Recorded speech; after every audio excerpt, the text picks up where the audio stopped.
Saudara-saudari yang kami kasih di dalam nama Yesus Kristus, mengucapkan selamat berhari Tuhan. Kita akan memulai ibadah kita di pagi hari ini. Bagi saudara-saudari yang membawa HP untuk sementara waktu disilentkan atau dimatikan sepanjang ibadah berjalan. Terima kasih untuk kerjasamanya. Kita akan memulai ibadah kita menyanyi nyanyian nomor 1, Tuhan berada di bait sucinya. Kita menyanyi nyanyian nomor 1, Tuhan berada di bait sucinya.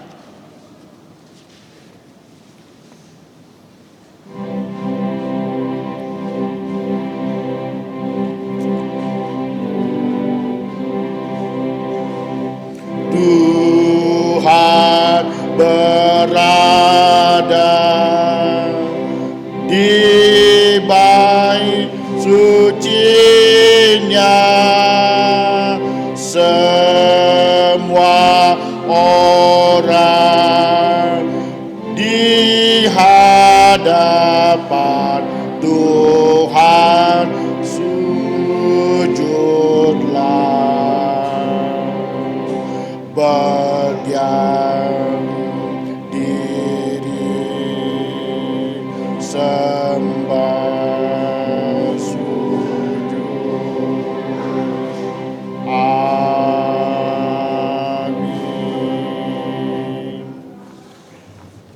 Saat teduh kita dimulai.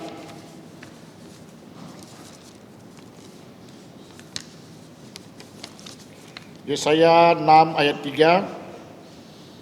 Dan mereka berseru seorang kepada seorang, katanya, Kudus, kudus, kuduslah Tuhan semesta alam. Seluruh bumi penuh kemuliaannya. Amin. Satu dulu selesai. Saya mengundang jemaat untuk bangkit berdiri. Kita menyanyi nyanyian nomor 60, Suci Suci, dalam bahasa Inggris yaitu nomor 8. Nomor 60, Suci Suci.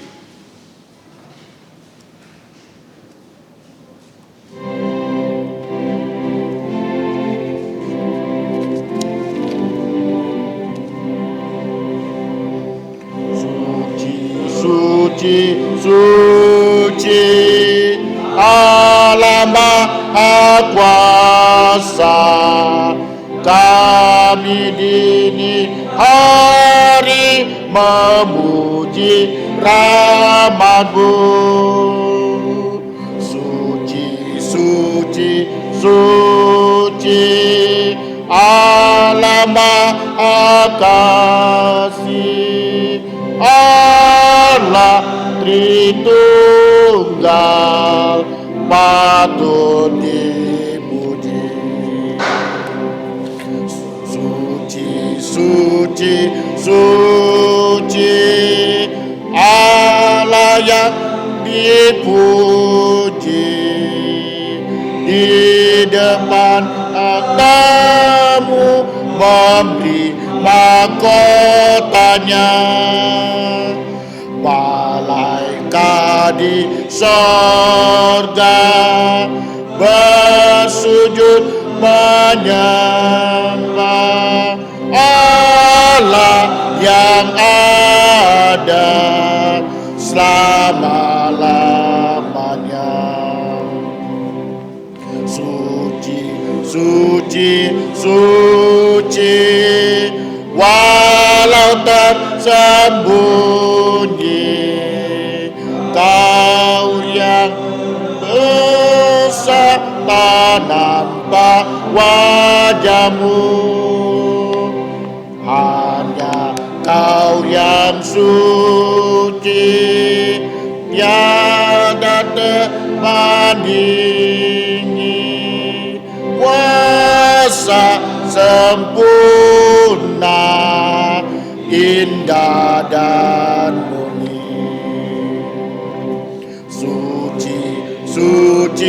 suci, Allah Maha Kuasa. Dan bumi semua memuji nama-Mu. Suci, suci, suci, Allah Maha Kasih, Allah Tritunggal, patut dipuji. Mari kita berdoa untuk doa pembukaan. Kita tundukkan kepala, kita berdoa. Bapa Sorgawi, Allah pencipta langit dan alam semesta, kami adalah puncak ciptaan Engkau. Di pagi hari ini kami seluruh jemaat-Mu bersukaria, bersukacita karena keagungan-Mu, karena kebaikan-Mu yang telah menuntun kami dari hari ke hari, dari minggu lepas minggu, dari bulan lepas bulan, bahkan dari tahun ke tahun.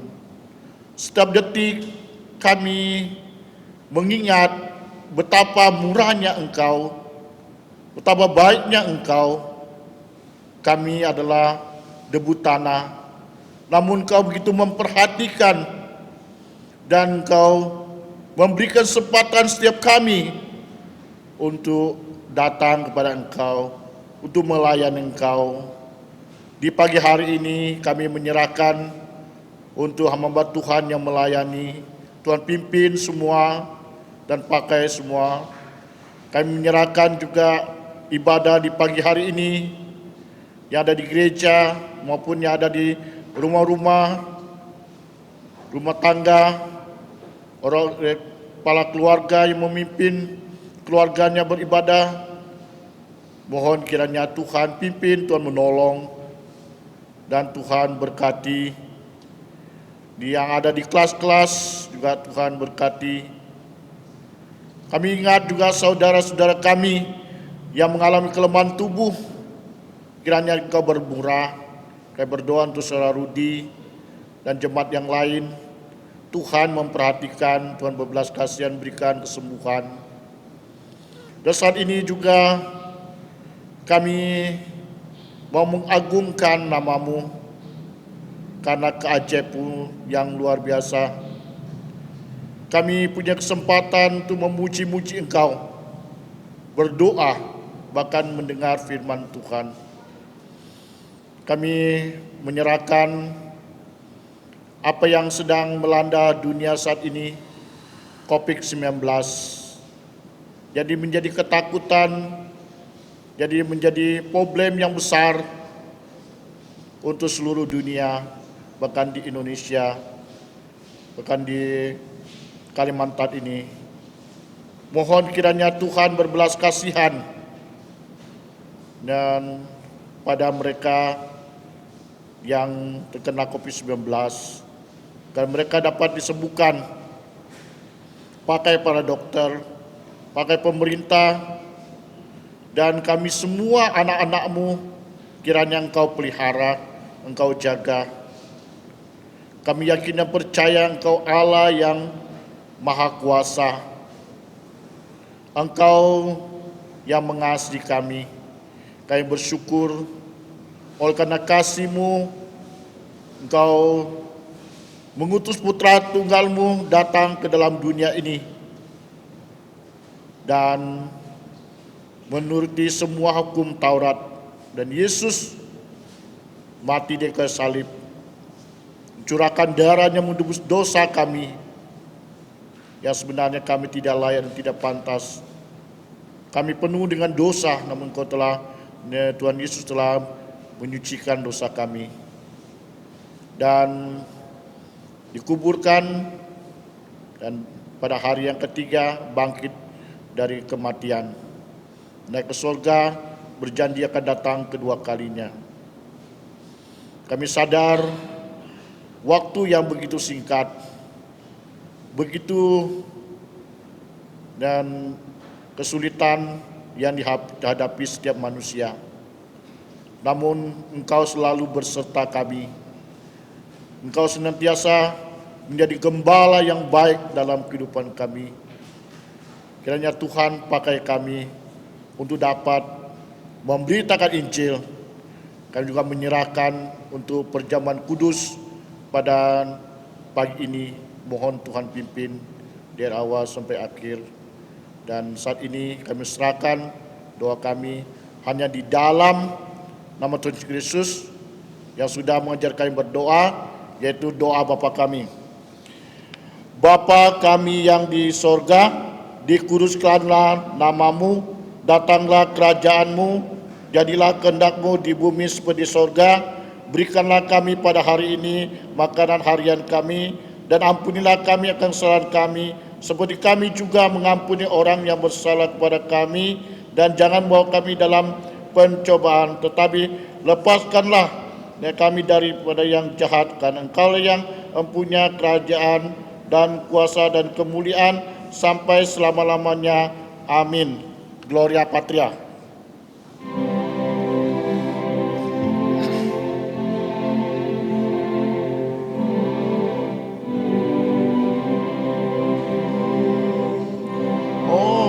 Mandiri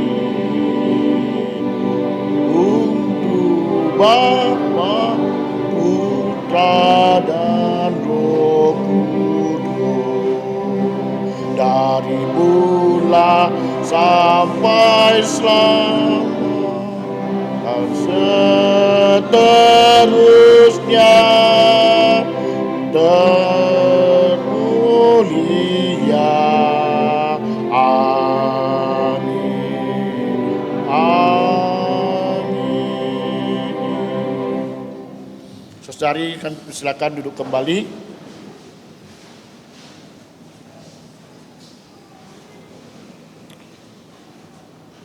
Pembacaan bertanggapan kita pagi ini terambil dari Matius 27 dari ayat 1 sampai 26. Matius pasal 27 ayat 1 sampai 26. Saya baca yang pertama, saudari baca di kedua, 3 ayat terakhir kita sama-sama membaca.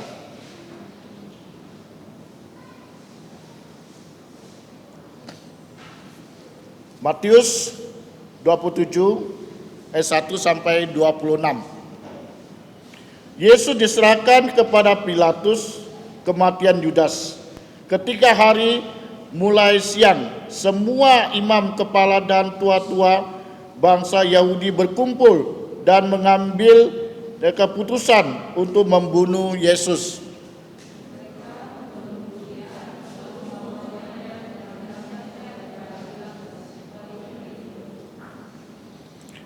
Pada waktu Yudas yang menyerahkan dia melihat bahwa Yesus telah dijatuhi hukuman mati, menyesallah ia. Lalu ia mengembalikan uang yang 30 perak itu kepada imam-imam kepala dan tua-tua.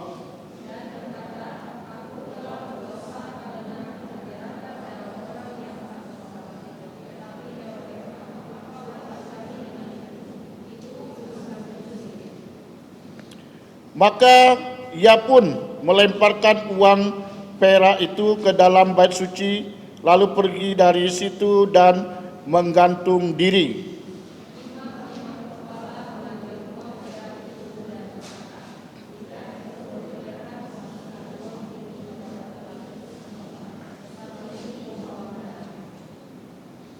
Sesudah berunding, mereka membeli dengan uang itu tanah yang disebut tanah tukang priuk untuk dijadikan tempat pekuburan orang asing.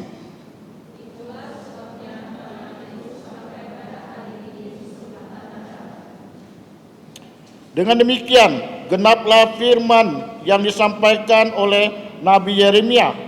Mereka menerima 30 uang perak, yaitu harga yang ditetapkan untuk seorang menurut penilaian yang berlaku di antara orang Israel.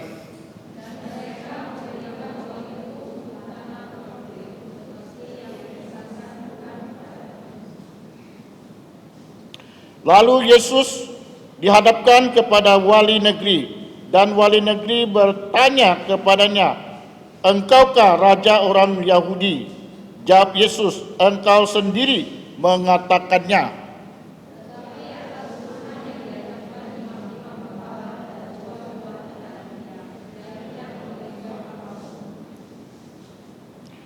Maka kata Pilatus kepadanya, "Tidakkah engkau dengar betapa banyaknya tuduhan saksi-saksi ini terhadap engkau?"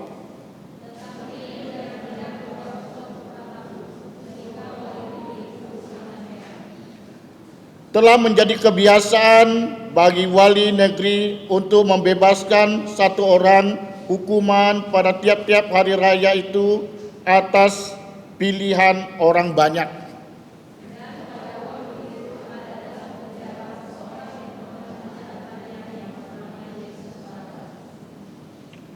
Karena mereka sudah berkumpul di sana, Pilatus berkata kepada mereka, "Siapa yang kamu kehendaki kubebaskan bagimu? Yesus Barabas atau Yesus yang disebut Kristus?"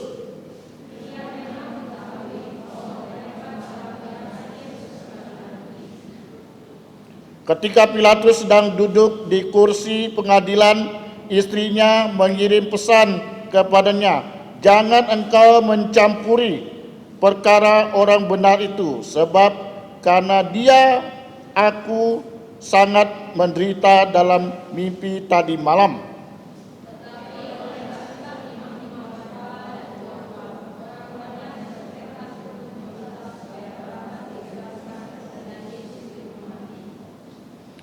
Wali negeri menjawab dan berkata pada mereka, "Siapa di antara kedua orang itu yang kamu kehendaki kubebaskan bagimu?"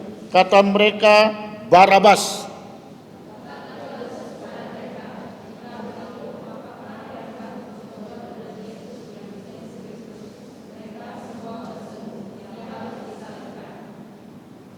Katanya, "Tetapi kejahatan apakah yang telah dilakukannya?" Namun mereka makin keras berteriak, "Ia harus disalibkan sama-sama." Ketika Pilatus melihat bahwa segala usaha akan sia-sia, malah sudah mulai timbul kekacauan, ia mengambil air dan membasuh tangannya di hadapan orang banyak dan berkata, "Aku tidak bersalah terhadap darah orang ini. Itu urusan kamu sendiri." Dan seluruh rakyat itu menjawab, "Hendaklah darahnya ditangguhkan atas kami dan atas anak-anak kami." Lalu ia membebaskan Barabas bagi mereka, tapi Yesus disesanya lalu diserahkannya untuk disalibkan. Berbahagialah kita yang membaca, merenungkan, dan melakukan firman Tuhan. Selanjutnya kita akan menyanyi, yaitu nyanyian 203. Nyanyian 203.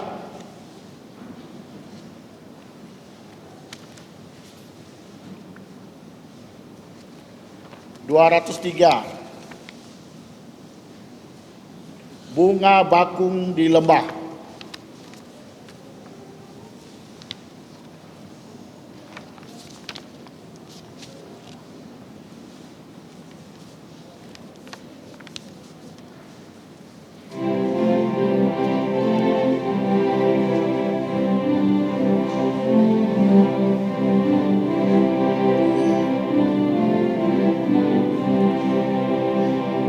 Tuhan Yesus sahabatku, tiada bandingnya.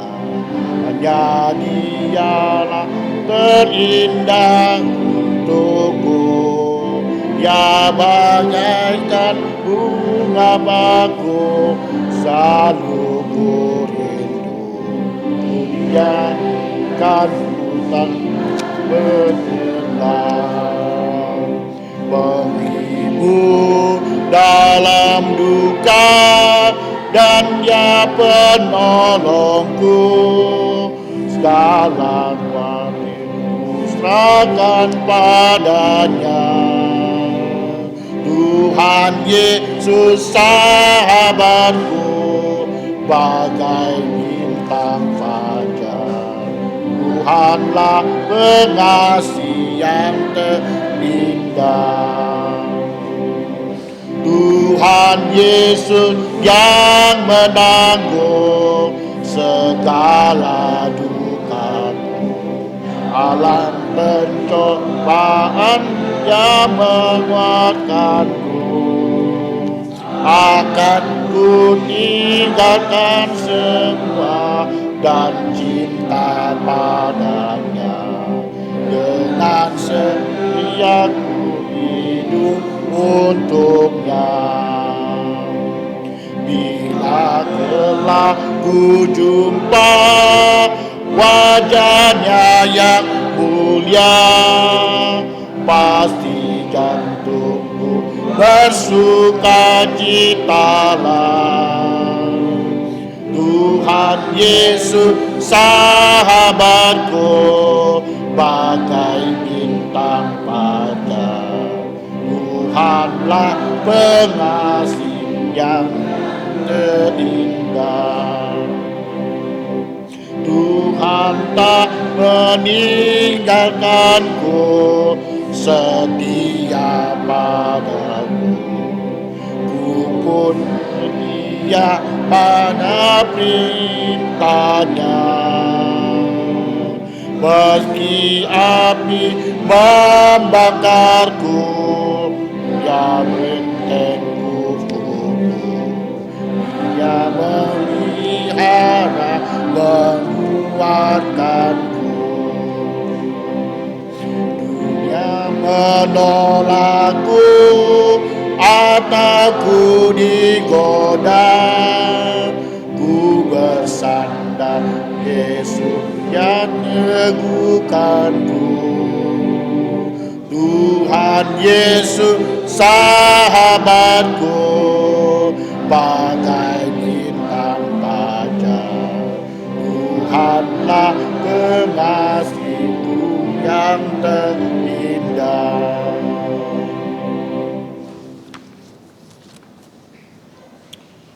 Selanjutnya ayat hafalan kita di pagi hari ini,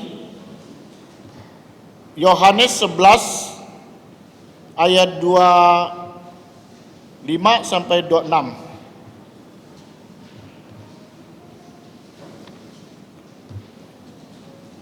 Ayat hafalan kita Yohanes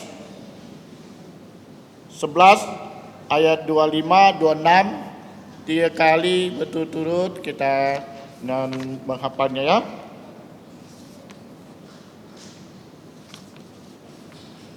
Kita mulai. 1, 2, 3.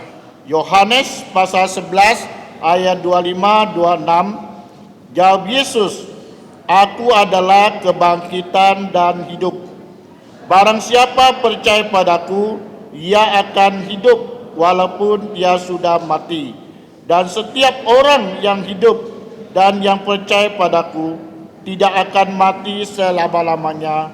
Percayakah engkau akan hal ini? Oke, kita kali lagi. Yohanes pasal 11 ayat 25, 26. Jawab Yesus, Aku adalah kebangkitan dan hidup. Barang siapa percaya padaku, ia akan hidup walaupun ia sudah mati. Dan setiap orang yang hidup dan yang percaya padaku tidak akan mati selama-lamanya. Percayakah engkau akan hal ini? Terakhir lagi, sekali lagi. Yohanes pasal 11 ayat 25, 26. Jawab Yesus, Aku adalah kebangkitan dan hidup. Barang siapa percaya padaku, ia akan hidup walaupun dia sudah mati. Dan setiap orang yang hidup dan yang percaya padaku tidak akan mati selama-lamanya. Percayakah engkau akan hal ini? Bahasa Inggrisnya satu kali ya, kali ya. Oke, sama-sama ya, bahasa Inggrisnya satu kali saja. Oke.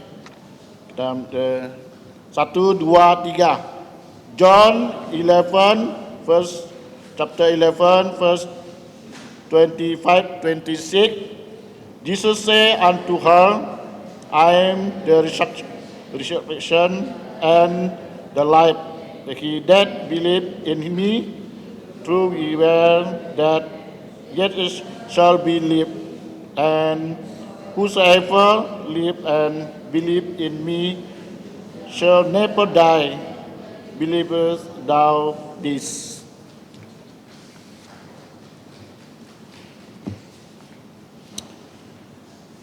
Kemudian watak gereja pagi ini, dan lihat halaman 4. Halaman 4.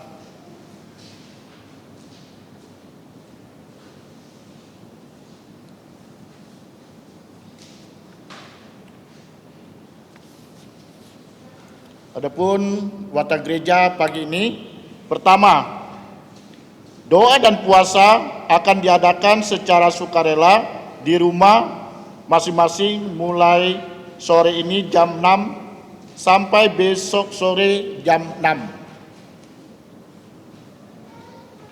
Yang kedua, kelas pendalam Alkitab ya, telah dimulai. Dan masih di sini BBK, kelas BBK telah dimulai. Jemaat yang sudah mendaftar bisa berkumpul setelah ibadah di ruang Yohanes. Jemaat yang ingin dibaptis dewasa, baptis anak, reafirmasi iman, atau pindah anggota bisa mengikuti kelas ini. Maksudnya selesai ibadah nanti ya. Yang ketiga, puji Tuhan di mana kita dituntunnya berkebaktian keluarga kita masing-masing. Harap setiap kepala keluarga dapat memimpin kebaktian ini dengan mengajak seluruh keluarga menyembah Allah Tritunggal di dalam roh dan kebenaran. Yang keempat, mohon diinformasikan kepada semua saudara-saudari supaya yang muda dapat datang berkebaktian di gereja jam 10 pagi di gereja tiap minggu. Yang kelima, pengajaran firman Tuhan untuk anak-anak sekolah minggu dan CMC, harap para kepala keluarga dapat menggunakan pengajaran firman ini untuk semua anak-anaknya. Yang keenam, doakan pembelajaran jarak jauh dan TKKC, yaitu TK Kristen Kalvari ya, dan SD dan Kristen Kalvari, supaya anak-anak dan guru sehat dan berhikmat belajar mengajar ilmu dan hikmat firman Tuhan.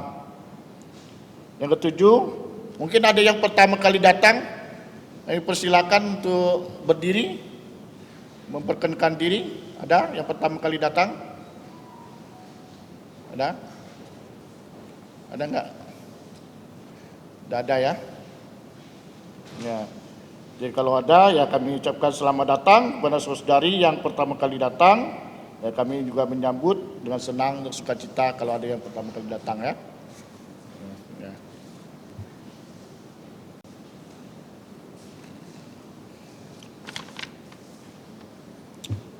Selanjutnya kita akan memberikan yang terbaik untuk Tuhan. Kita menyanyi nyanyian 124. Nyanyian 124.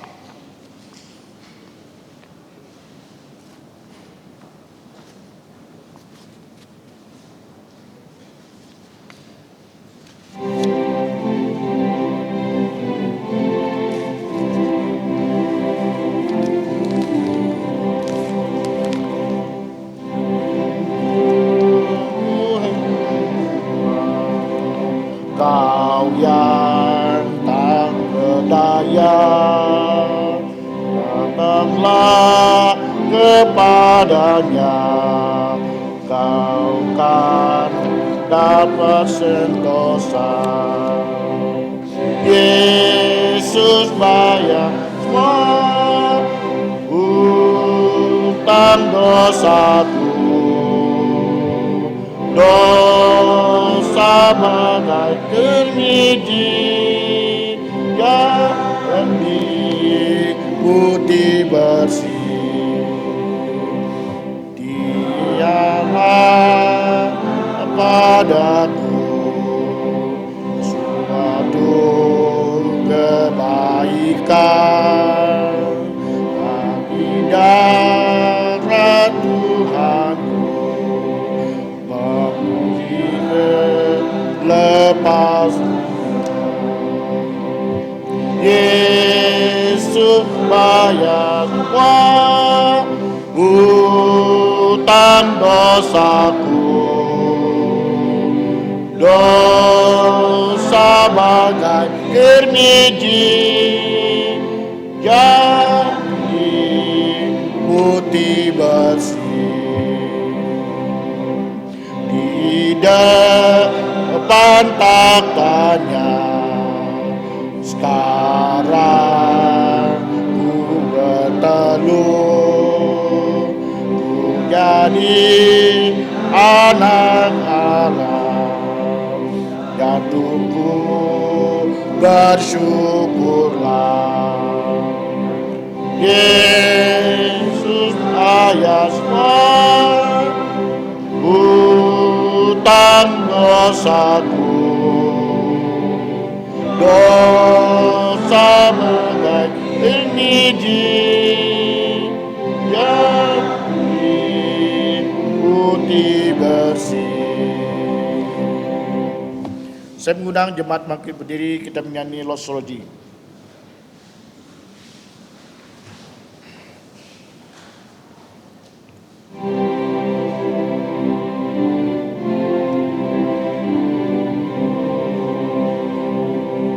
Puji Allah sumber berkat, puji Dia semua ciptaannya,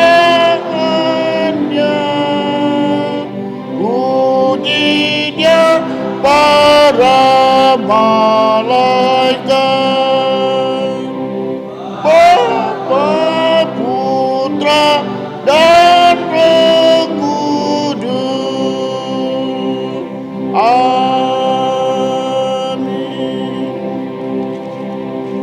Mari kita berdoa. Bapa Surgawi, sekali lagi kami datang pada Engkau dan bersyukur pagi ini kami dapat membawakan persembahan kehadirat Tuhan. Ini adalah kesempatan yang Tuhan berikan buat kami. Kiranya ajari kami untuk mempersembahkan hidup kami sebagai korban hidup yang berkenan kehadirat Tuhan. Kami menyerahkan dari pengurus gereja memberi hikmat untuk mengatur keuangan demi untuk kemuliaan Tuhan. Kiranya dapat dipakai pelayanan tempat ini, nama Tuhan dimuliakan dan tinggikan. Kami serahkan semuanya hanya di dalam nama Tuhan Yesus Kristus dan berdoa ucap syukur. Amin. Saya persilakan jemaat duduk kembali.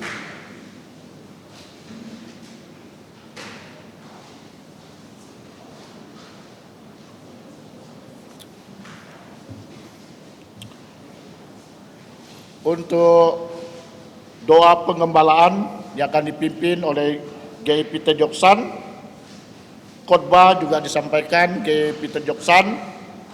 Tema khotbah pada pagi hari ini adalah Pilatus mengadili Yesus. Untuk waktu dan kesempatan dengan hormat saya mengundang G. Peter untuk Tuan mimbar, memimpin doa penggembalaan dan menyampaikan firman Tuhan. Saudara-saudari yang saya kasih dalam Tuhan Yesus Kristus, selamat pagi. Sebelum kita mendengarkan firman Tuhan, mari kita bersatu dalam doa. Dan ketika kita berlutut, sebelum kita berdoa, mari kita mengaku dosa kita, supaya dengan darah Yesus, dosa-dosa kita bisa dihapuskan dan diampuni. Mari kita bersatu dalam doa.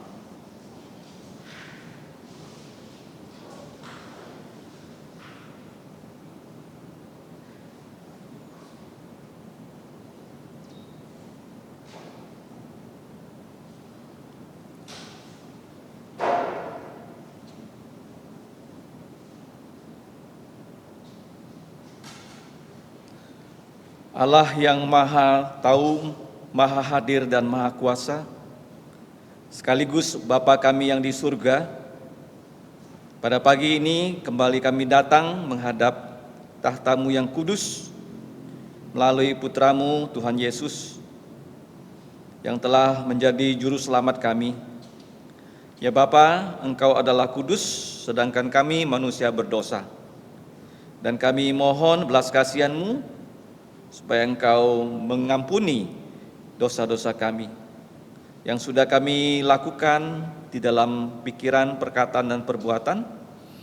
Kami percaya sesuai dengan firman-Mu, jikalau kami mengaku dosa kami, Engkau Allah yang setia dan adil.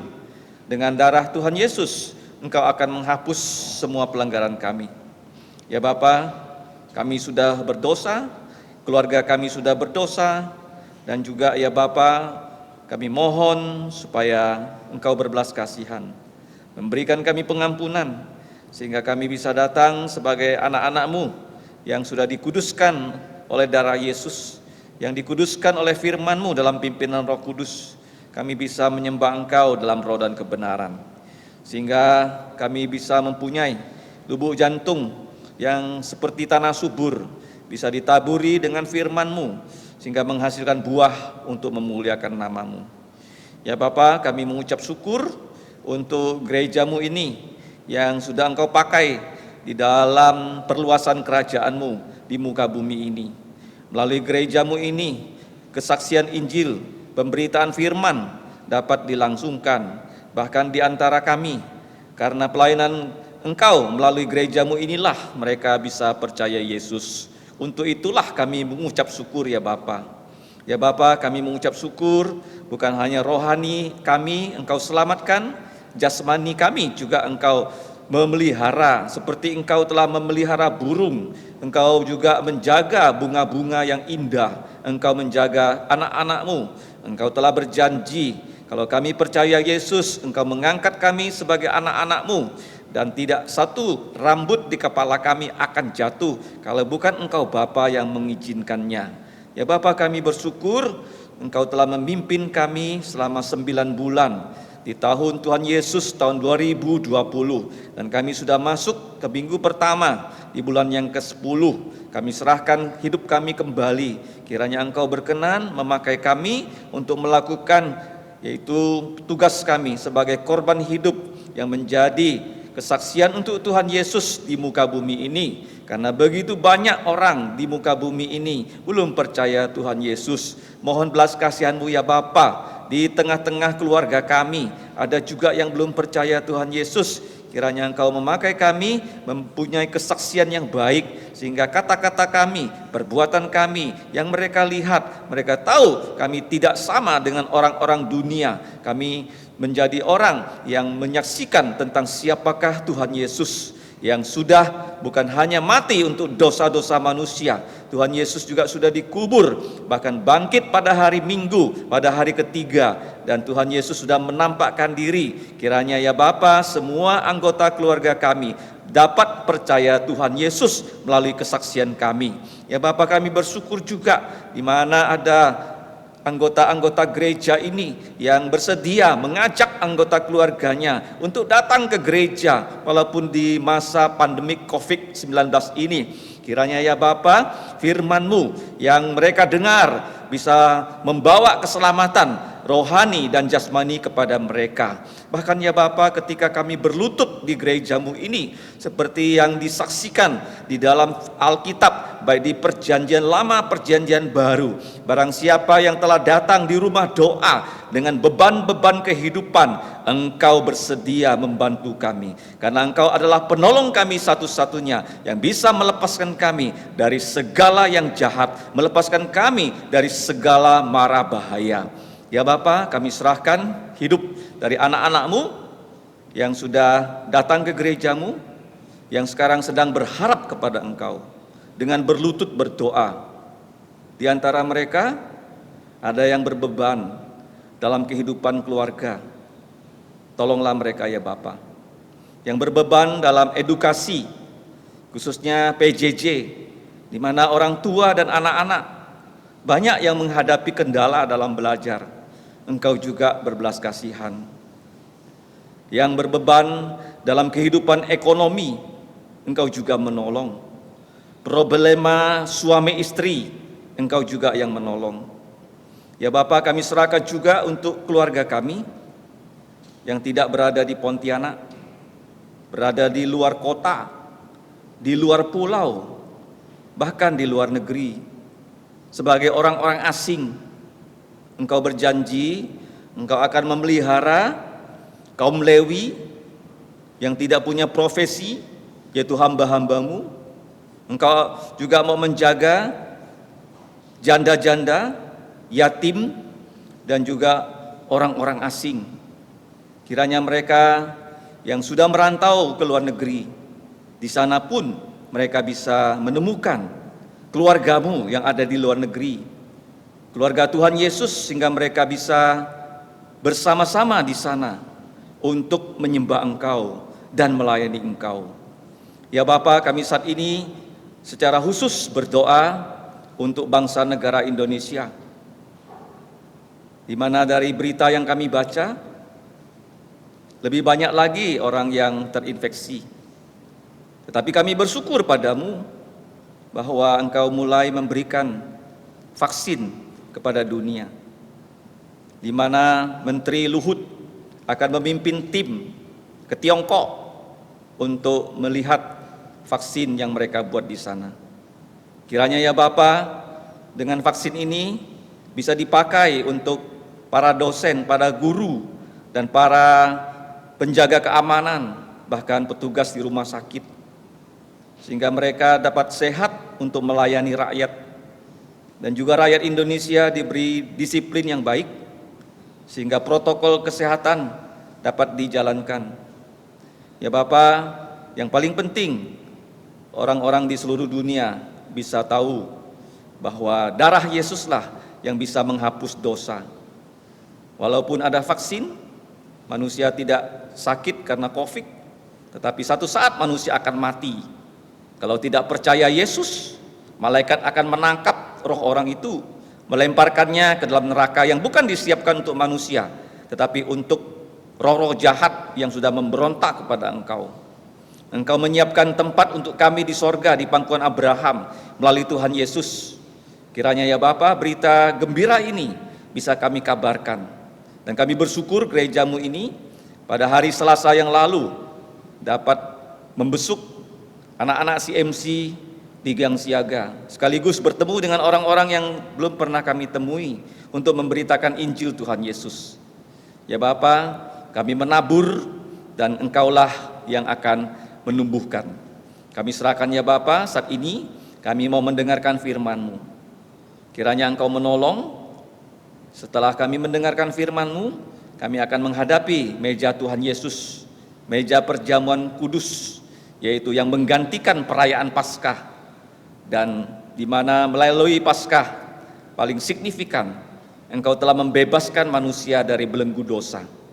Kiranya melalui roti yang tidak beragi melambangkan tubuh Yesus yang tidak berdosa, dan cawan yang berisikan air anggur melambangkan darah Tuhan Yesus yang ditumpahkan sebagai meterai perjanjian baru, sehingga kami bisa mengikat perjanjian selama-lamanya melalui Tuhan Yesus dengan Engkau.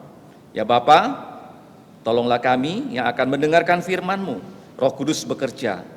Hanya dalam nama Yesus, nama-Mu ditinggikan, dimuliakan. Dan kami berdoa. Amin. Silakan duduk.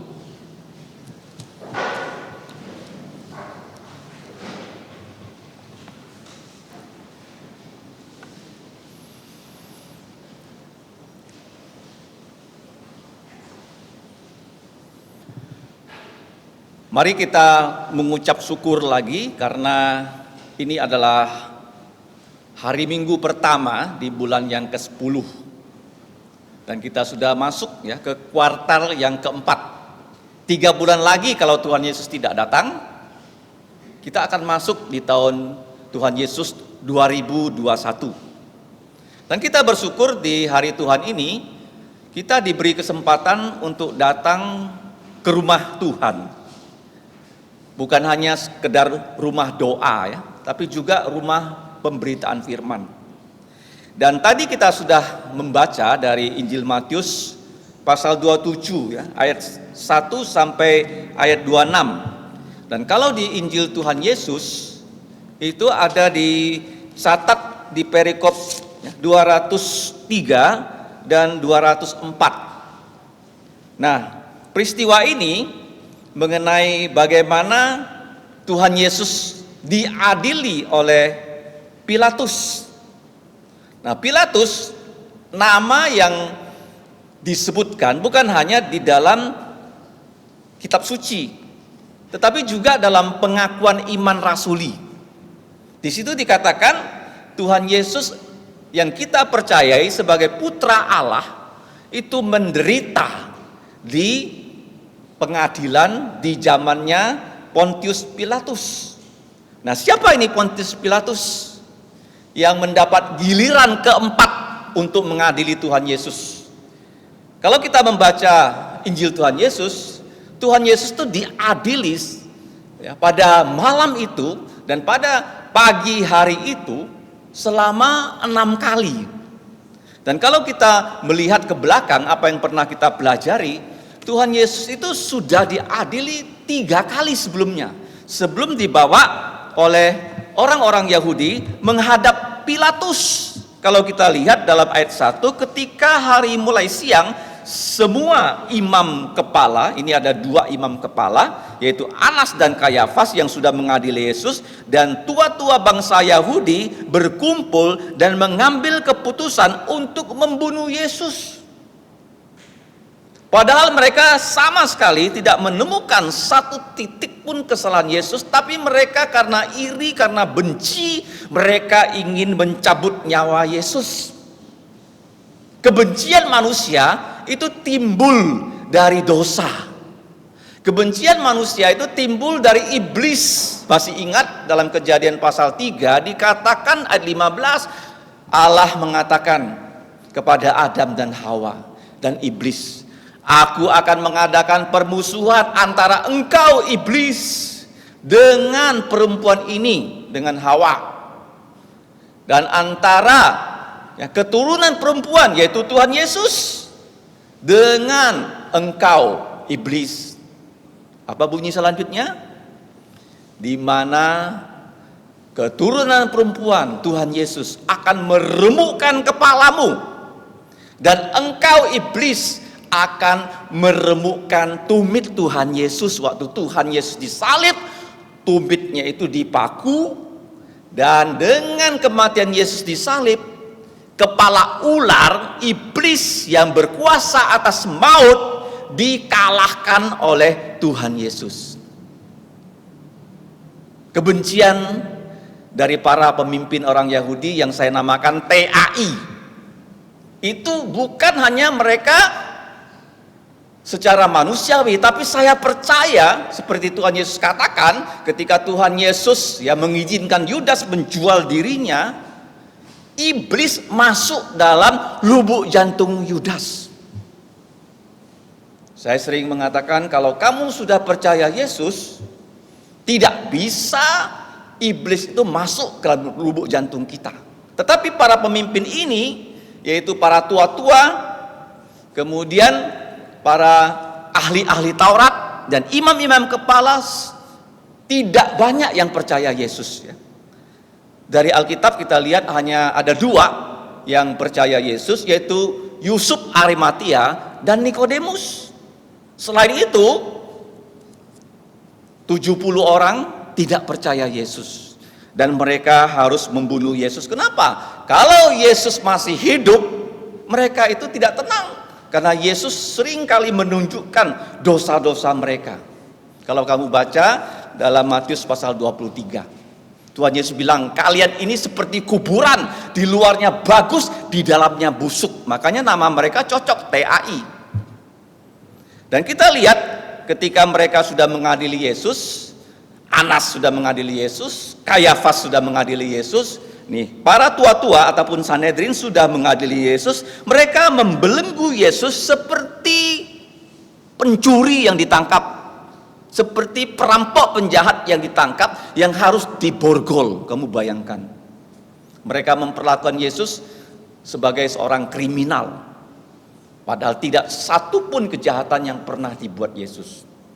Mereka membelenggu dia dan membawanya dan menyerahkannya kepada Pilatus, gubernur yang ditugaskan oleh kerajaan Roma untuk memerintah di tanah Palestina dan Syria. Nah, Pilatus ini bukan orang Yahudi, bukan orang Asia. Pilatus ini orang kulit putih. Dan dia berkesempatan mengadili Tuhan Yesus. Tuhan Yesus itu pada zaman Pilatus adalah orang yang paling terkenal di tanah perjanjian. Semua orang ingin ketemu Yesus loh. Kamu ingin gak ketemu Yesus? Heran saya kalau ada orang Kristen gak ingin ketemu Yesus. Hari Minggu gak berani datang ke gereja.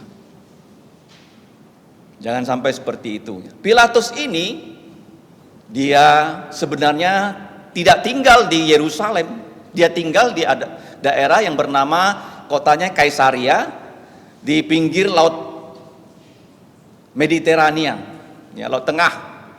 Saya dan Yajin pernah ke situ. Begitu cantik Kaisaria. Dia tinggal di situ. Tetapi kenapa saat itu dia berada di Yerusalem?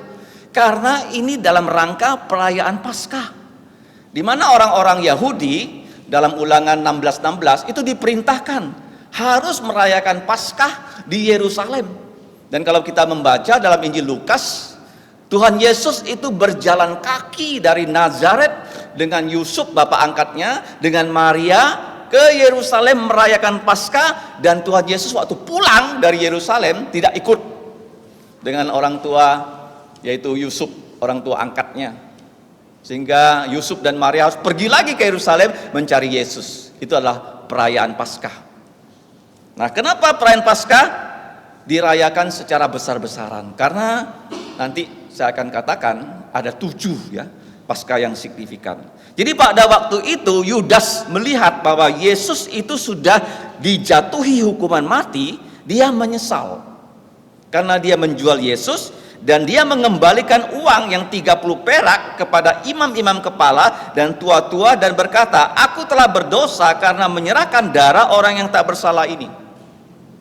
Nah, kalau kita melihat nanti dalam pengadilan yang paling tidak adil ini, ada 5 orang yang tidak percaya Yesus mengatakan Yesus tidak berdosa.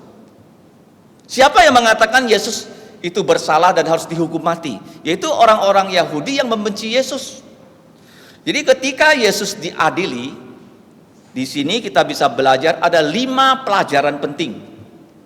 Yang pertama, ketika Yesus diadili oleh Pilatus, gubernur yang mewakili Kaisar Roma. Jadi waktu Yesus disalib, Yesus diadili oleh Pilatus. Waktu Yesus lahir, gubernurnya itu bernama Kirenius, dan rajanya waktu Yesus lahir itu juga Raja Herodes. Tapi nanti kita membaca Herodes di sini, itu bukan Herodes yang membunuh bayi-bayi di Bethlehem, tetapi ini keturunan Raja Herodes itu. Nah, kita melihat dalam pengadilan itu, tetapi jawab mereka, apa urusan kami dengan itu? Itu adalah urusanmu sendiri. Maka ia pun melemparkan uang perak itu ke dalam bait suci, lalu pergi dari situ dan menggantung diri. Yudas bersalah dan dia menyesal, tetapi dia tidak bertobat. Seringkali kita ditegur oleh firman Tuhan, kita menyesal. Tapi penyesalan itu bukan akhir loh, kita harus bertobat. Ya, seperti Petrus, dia sudah menyangkal Yesus 3 kali, dia menyesal sampai menangis, dan Tuhan Yesus membawa dia kembali untuk bertobat. Jadi Yudas tidak bertobat, dan apa yang terjadi kalau kita membaca dalam Injil Tuhan Yesus, itu catatan dari Kisah Para Rasul pasal 1 ayat 18 sampai 20, itu dikatakan Yudas itu bunuh diri dengan menggantung diri di pohon. Dikatakan karena dia itu kemungkinan badannya berat, akhirnya itu pohonnya tidak tahan, dan pohonnya itu rantingnya itu patah, dan mayat Yudas ini terus jatuh ke tanah. Dikatakan perutnya itu terbelah dan semua isi perutnya tertumpah keluar. Kamu bayangkan ya, betapa tragisnya hidup Yudas yang sudah mengikuti Yesus selama 3 tahun lebih, tapi tidak percaya Yesus. Saya berdoa supaya kita semua di sini ya, jangan sampai ada orang yang sudah ke gereja bertahun-tahun, tetapi tidak percaya Yesus. Jangan sampai seperti itu. Yudas kamu lihat ya, dia ikut Yesus menjadi satu dari 12 rasul, tapi dia tidak pernah percaya Yesus, dan akhir hidupnya dia bukan hanya bunuh diri, setelah mati jatuh dari pohon dan perutnya pecah. Kamu bayangkan ya, orang yang harus mengubur Yudas melihat betapa mengerikan itu akhir dari hidup Yudas. Sehingga sejak saat itu orang Kristen nggak mau kasih nama anaknya itu Yudas kan? Pernah nggak kamu lihat nama orang Kristen itu Yudas? Nggak ada lagi. Nah, kita lihat di sini Yudas itu nanti ya akan memberikan kita satu kesaksian. Dari mulutnya dia berkata Tuhan Yesus tidak berdosa. Nah, kenapa Yesus sekarang diadili oleh seorang gubernur? Nah, kita melihat di sini imam-imam itu kemudian mengambil uang perak itu, dan mereka tidak mau memasukkan uang itu ke dalam peti persembahan. Mereka sebut apa? Uang darah. Karena mereka menyogok Yudas supaya Yudas menjual Yesus, dan Yesus akhirnya nanti disalibkan. Mereka kemudian berunding membeli sebidang tanah. Tanah itu sudah dinubuatkan dalam kitab Yeremia, tetapi kalau kita mau jelas, itu dalam kitab Zakaria pasal 11 ayat 12, itu disebut tanah tukang periuk. Dan tanah ini disebut juga tanah darah. Dan tanah ini digunakan untuk menguburkan orang-orang asing. Dan itu seperti yang sudah dinubuatkan melalui Yeremia dan melalui Zakaria. Ya, Yeremia berkata dulu, kemudian dikutip oleh Nabi Zakaria.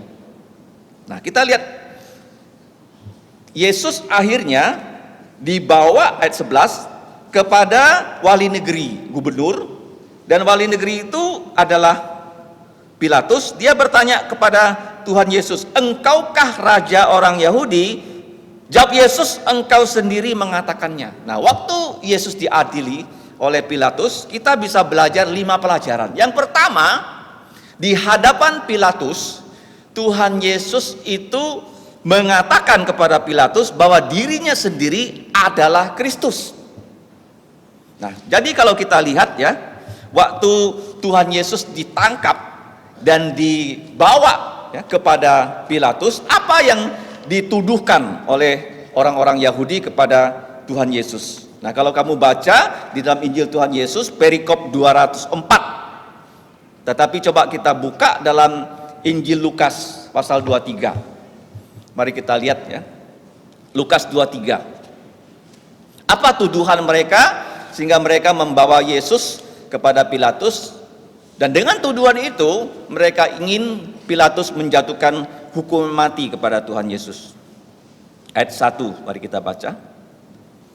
Lalu bangkitlah seluruh sidang itu, yaitu Sanhedrin, dan Yesus dibawa menghadap Pilatus. Di situ mereka mulai menuduh dia, katanya, telah kedapatan oleh kami bahwa orang ini menyesatkan bangsa kami. Nah ini ya satu ya, apa yang Yesus lakukan, yang mereka tuduhkan? Melarang membayar pajak kepada kaisar. Yang kedua, tentang dirinya ia mengatakan bahwa ia adalah Kristus. Kristus itu bahasa Yunani, bahasa Ibrani-nya adalah Mesias yang diurapi. Kita tahu Yesus itu adalah nabi, dia adalah imam, dia adalah raja, yaitu raja. Jadi ini tuduhan mereka kepada Tuhan Yesus. Yesus itu menghasut rakyat tidak boleh membayar pajak kepada kaisar. Itu adalah kesaksian palsu. Yesus pernah ditanyakan, boleh nggak membayar pajak kepada kaisar? Apa yang Tuhan Yesus bilang? Bawa kepadaku ya uang yang kalian pakai. Yesus bertanya kepada mereka. Di situ ada gambar siapa? Mereka mengatakan ada gambar kaisar. Apa jawab Yesus? Berikanlah pada kaisar apa yang menjadi hak kaisar, dan berikan kepada Allah apa yang menjadi hak Allah. Yesus sama sekali tidak pernah menghasut rakyat supaya tidak membayar pajak. Yang kedua, Yesus itu raja, dan Yesus menjadi raja waktu Pilatus mengadili Yesus. Pilatus bertanya, apakah engkau raja orang Yahudi? Dan Yesus mengatakan iya. Tetapi apa kata Yesus? Coba kita buka dalam Yohanes 18. Yesus tidak pernah menyangkal dirinya itu bukan raja orang Yahudi. Nah, dalam Yohanes pasal 18, ya, dalam Injil Tuhan Yesus perikop 204 ayat 33, coba kita baca Yohanes 18 ayat 33. Mari kita baca. Maka kembalilah Pilatus ke dalam gedung pengadilan, lalu memanggil Yesus dan bertanya kepadanya, engkau inikah raja orang Yahudi? Jawab Yesus, apakah engkau katakan hal itu dari jantungmu sendiri, atau adakah orang lain yang mengatakannya kepada kamu tentang aku? Kata Pilatus, apakah aku seorang Yahudi? Bangsamu sendiri dan imam-imam kepala yang telah menyerahkan engkau berkata kepadaku, apakah yang telah engkau perbuat? Jawab Yesus, nah ini ya, dia tidak menyangkal dia adalah raja. Jawab Yesus, kerajaanku bukan dari dunia ini. Jikalau kerajaanku dari dunia ini, pasti hamba-hambaku telah melawan supaya aku jangan diserahkan kepada orang Yahudi, akan tetapi kerajaanku bukan dari sini. Maka kata Pilatus kepadanya, jadi engkau raja adalah raja? Jawab Yesus, engkau mengatakannya bahwa aku adalah raja. Untuk itulah aku lahir, dan untuk itulah aku datang ke dalam dunia, supaya aku memberi kesaksian tentang kebenaran. Setiap orang yang berasal dari kebenaran mendengarkan suaraku. Kata Pilatus kepadanya, apakah kebenaran itu? Nah, jadi poin yang pertama, waktu Tuhan Yesus ya diadili oleh Pilatus, dia menyaksikan dirinya adalah Kristus. Dia adalah raja, tapi kerajaannya bukan dari dunia ini. Kerajaan Yesus itu adalah kerajaan Allah. Apa itu kerajaan Allah? Jadi waktu Yesus mulai melayani, kalau kita membaca Injil Matius pasal 4 ayat 17, dia berkata, bertobatlah kamu semua, sebab kerajaan Allah sudah dekat. Artinya begini, Yesus sebagai raja yang datang ke bumi untuk mengampuni dosa. Dan musuh yang Tuhan Yesus akan kalahkan waktu dia mati di salib itu adalah kematian. Jadi Yesus berkata kerajaannya itu bukan dari dunia ini. Kerajaan apa itu? Kerajaan Allah yang memberikan pengampunan dosa. Jadi Yesus berkata kepada Pilatus, betul, kamu berkata aku adalah raja. Jadi waktu Yesus disalib, di atas salib Yesus kita melihat ada kata INRI. Itu ditulis dalam 3 bahasa. bahasa Ibrani, bahasa orang Yahudi, kemudian bahasa Yunani, bahasa internasional pada zaman itu, dan juga bahasa Latin, bahasa resmi pemerintahan Roma. Apa tuh INRI? INRI itu dari bahasa Latin. I itu Yesus, N orang Nazaret, R itu raja, I Yehuda. Yesus orang Nazaret, raja orang Yahudi, itu dipakukan oleh Pilatus di atas salib Yesus, bahwa Yesus itu raja orang Yahudi. Dan imam-imam kepala dan pemimpin Yahudi mengatakan, copot itu apa yang kamu tulis Pilatus, ganti dengan kata-kata Yesus mengatakan dirinya raja orang Yahudi. Pilatus mengatakan, tidak bisa, apa yang sudah saya tulis ditulis di situ. Jadi Yesus betul-betul raja. Tapi dia bukan raja seperti Kaisar Roma yang mati karena dosa. Yesus tidak ada dosa, tapi dia mati nanti untuk apa? Untuk dosa kamu dan dosa saya. Kemudian yang kedua, Yesus berkata dalam pengadilan kepada Pilatus, aku datang untuk menyaksikan kebenaran. Aletheia. Menyaksikan apa? Kebenaran, yaitu semua isi perjanjian lama dari kitab Kejadian sampai kitab Malaki 39 buku, itu semuanya digenapi dalam diri Tuhan Yesus. Nah, kenapa kita katakan dalam iman Kristen Injil Tuhan Yesus itu pusat kepercayaan kita? Karena orang yang lahir sebelum Tuhan Yesus lahir itu memandang ke depan kepada Tuhan Yesus yang akan datang. Dan kita yang lahir setelah Tuhan Yesus lahir itu memandang ke belakang. Jadi intinya adalah Tuhan Yesus menyaksikan kebenaran. Kalau kamu membaca dalam perjanjian lama, lebih dari 300 rencana Allah yang semuanya digenapkan dalam diri Tuhan Yesus. Jadi ketika Yesus diadili oleh Pilatus, Tuhan Yesus berkata, dia adalah raja. Yang kedua, dia adalah nabi yang menyampaikan firman Tuhan. Yang ketiga, kalau kita lihat ya dalam Injil Matius pasal 27 yang tadi kita baca dalam ayat 26, apa akhir dari pengadilan Pilatus? Itu dikatakan dalam Injil Matius 27 ayat 26. Di situ firman Tuhan berbunyi, lalu ia membebaskan Barabas untuk mereka, tetapi Yesus disesahnya lalu diserahkannya untuk disalibkan oleh prajurit Roma.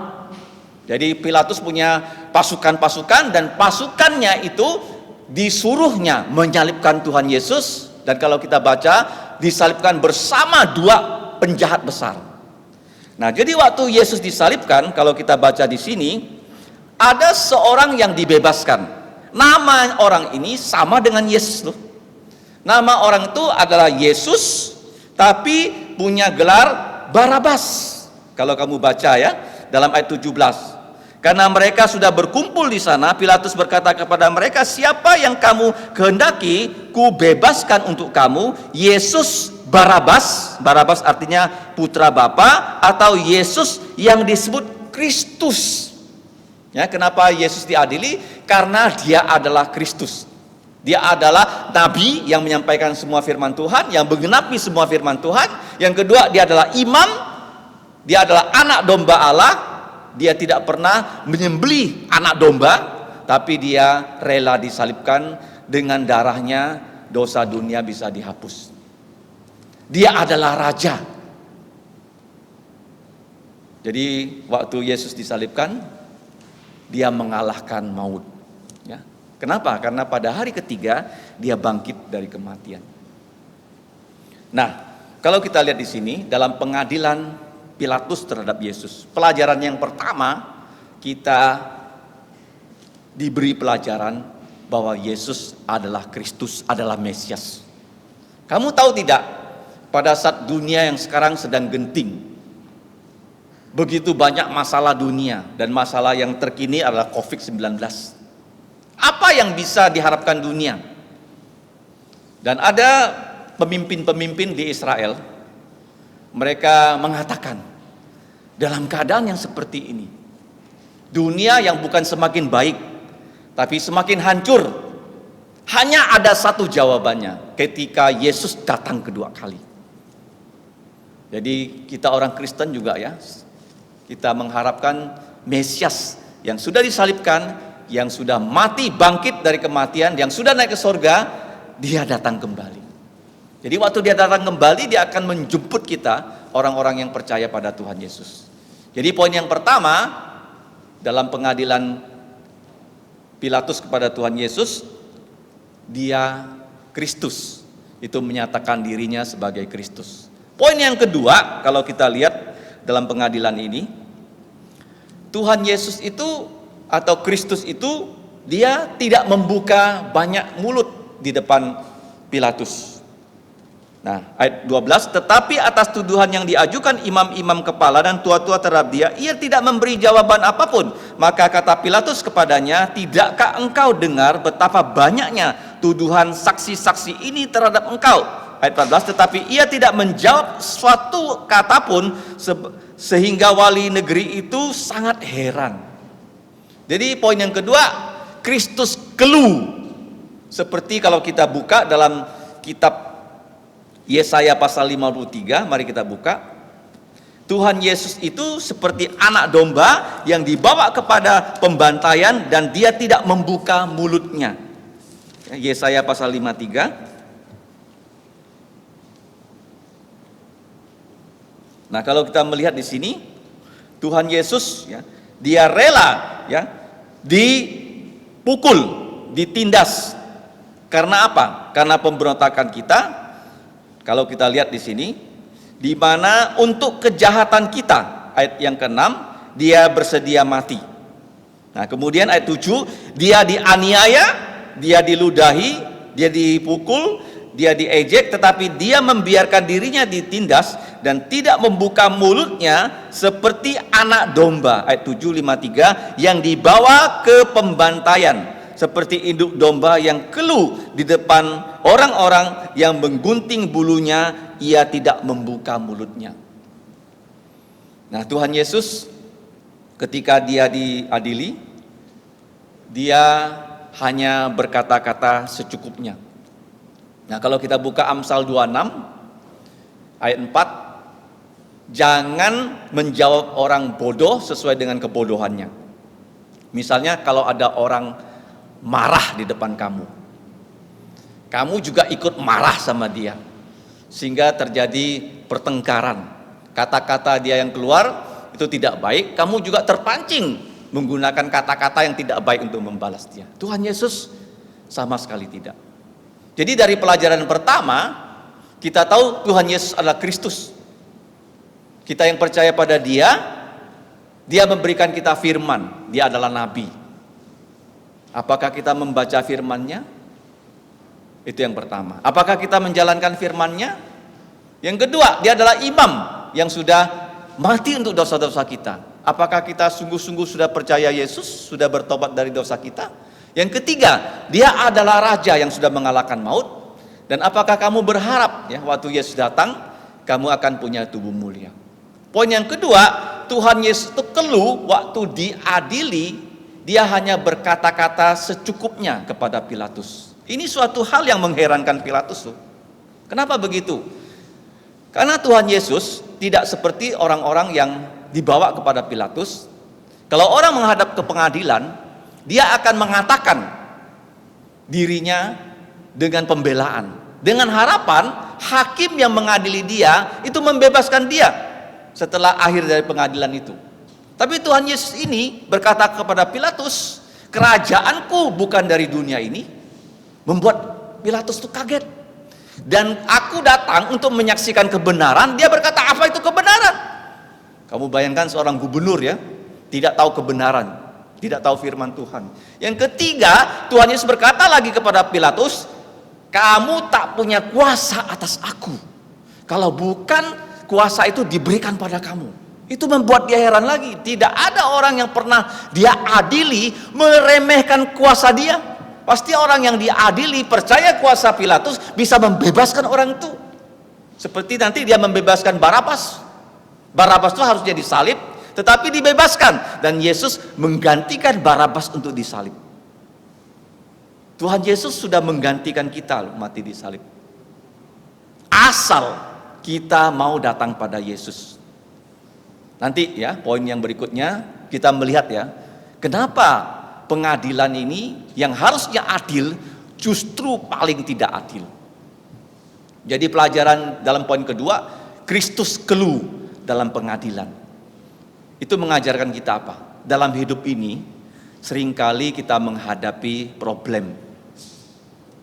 Jangan kita banyak mengeluh ya, dalam problem hidup. Kristus menderita. Problem membuat kita menderita. Tapi jangan kita mengeluh. Mengeluh tidak menyelesaikan masalah. Tapi bagaimana Yesus ya menyelesaikan masalah dosa? Dia hanya berdoa. Dia berkata dalam kalimat yang pertama waktu dia disalib, "Ya Bapa, ampunilah mereka karena mereka tidak tahu apa yang mereka perbuat."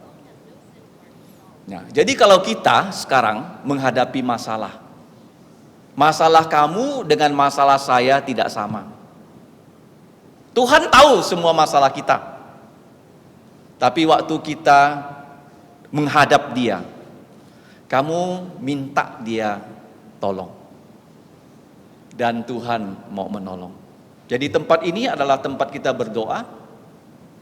Dan apapun yang kamu hadapi, apakah masalahmu sendiri, masalah anakmu, masalah keluargamu, kamu harus berdoa. Yang paling penting, doakan semua anggota keluarga kita supaya percaya Yesus.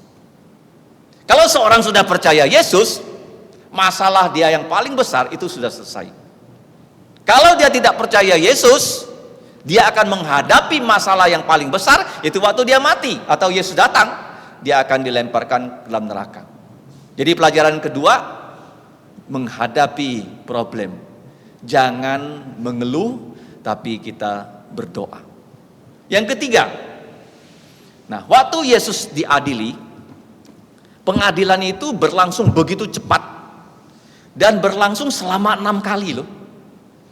Tengah malam dia ditangkap, langsung diadili oleh Anas. Dari Anas dikirim ke mertuanya, ya. Jadi mertua mengirimkan kepada menantunya Kayafas. Kayafas mengadili, langsung memanggil ya Sanhedrin, 70 pemimpin orang Yahudi, mengadili Yesus. Dan pagi-pagi mereka membawa Tuhan Yesus kepada Pilatus. Jadi ini sudah keempat kali. Dan pada saat Pilatus mengadili Yesus, disitulah kita bisa belajar Tuhan Yesus itu sama sekali tidak berdosa. Siapa yang bilang Yesus tidak berdosa? Mari kita buka lagi Matius 27. Ada 5 orang yang tidak percaya Yesus, dari mulut mereka keluar kata-kata Yesus tidak berdosa. Pasal 27 ayat 4. Yudas ya, dan Yudas berkata kepada para pemimpin TAI, "Aku telah berdosa karena menyerahkan darah orang yang tak bersalah." Jadi Yudas berkata Yesus tidak berdosa. Kemudian kalau kita baca lagi ayat 19, orang kedua loh yang bersaksi Yesus tidak berdosa. Harusnya Pilatus membebaskan Yesus. Ketika Pilatus sedang duduk ayat 19 di kursi pengadilan. Jadi zaman itu kalau pengadilan hakimnya duduk ya, terdakwanya berdiri ya. Tidak seperti zaman sekarang ya, hakimnya duduk, terdakwanya duduk. Enggak, zaman dulu hakimnya duduk, terdakwanya berdiri. Jadi Yesus sedang berdiri di situ. Dan istri Pilatus mengirimkan pesan, itu seperti satu catatan kepada Pilatus. Jangan engkau mencampuri perkara orang benar ini. Sebab karena dia, aku sangat menderita dalam mimpi tadi malam. Jadi ada sudah 2 orang yang tidak percaya Yesus berkata Yesus orang tidak bersalah. Yudas, yang kedua istri Pilatus. Yang ketiga, Pilatus sendiri. Ayat 24. Ya bagian B. Ketika Pilatus melihat bahwa segala usaha akan sia-sia, maka sudah mulai timbul kekacauan. Ia mengambil air, dan membasuh tangannya di hadapan orang banyak dan berkata, "Aku tidak bersalah terhadap darah orang ini, itu urusan kamu." Orang Yahudi itu membalas dan seluruh rakyat itu menjawab, "Hendaklah darahnya ditanggungkan atas kami dan atas anak-anak kami." Lalu ia membebaskan Barabas untuk mereka, tetapi Yesus, ya, yang disebut Kristus, disasahnya, dihajarnya, lalu diserahkannya, ya, kepada para tentara untuk disalibkan.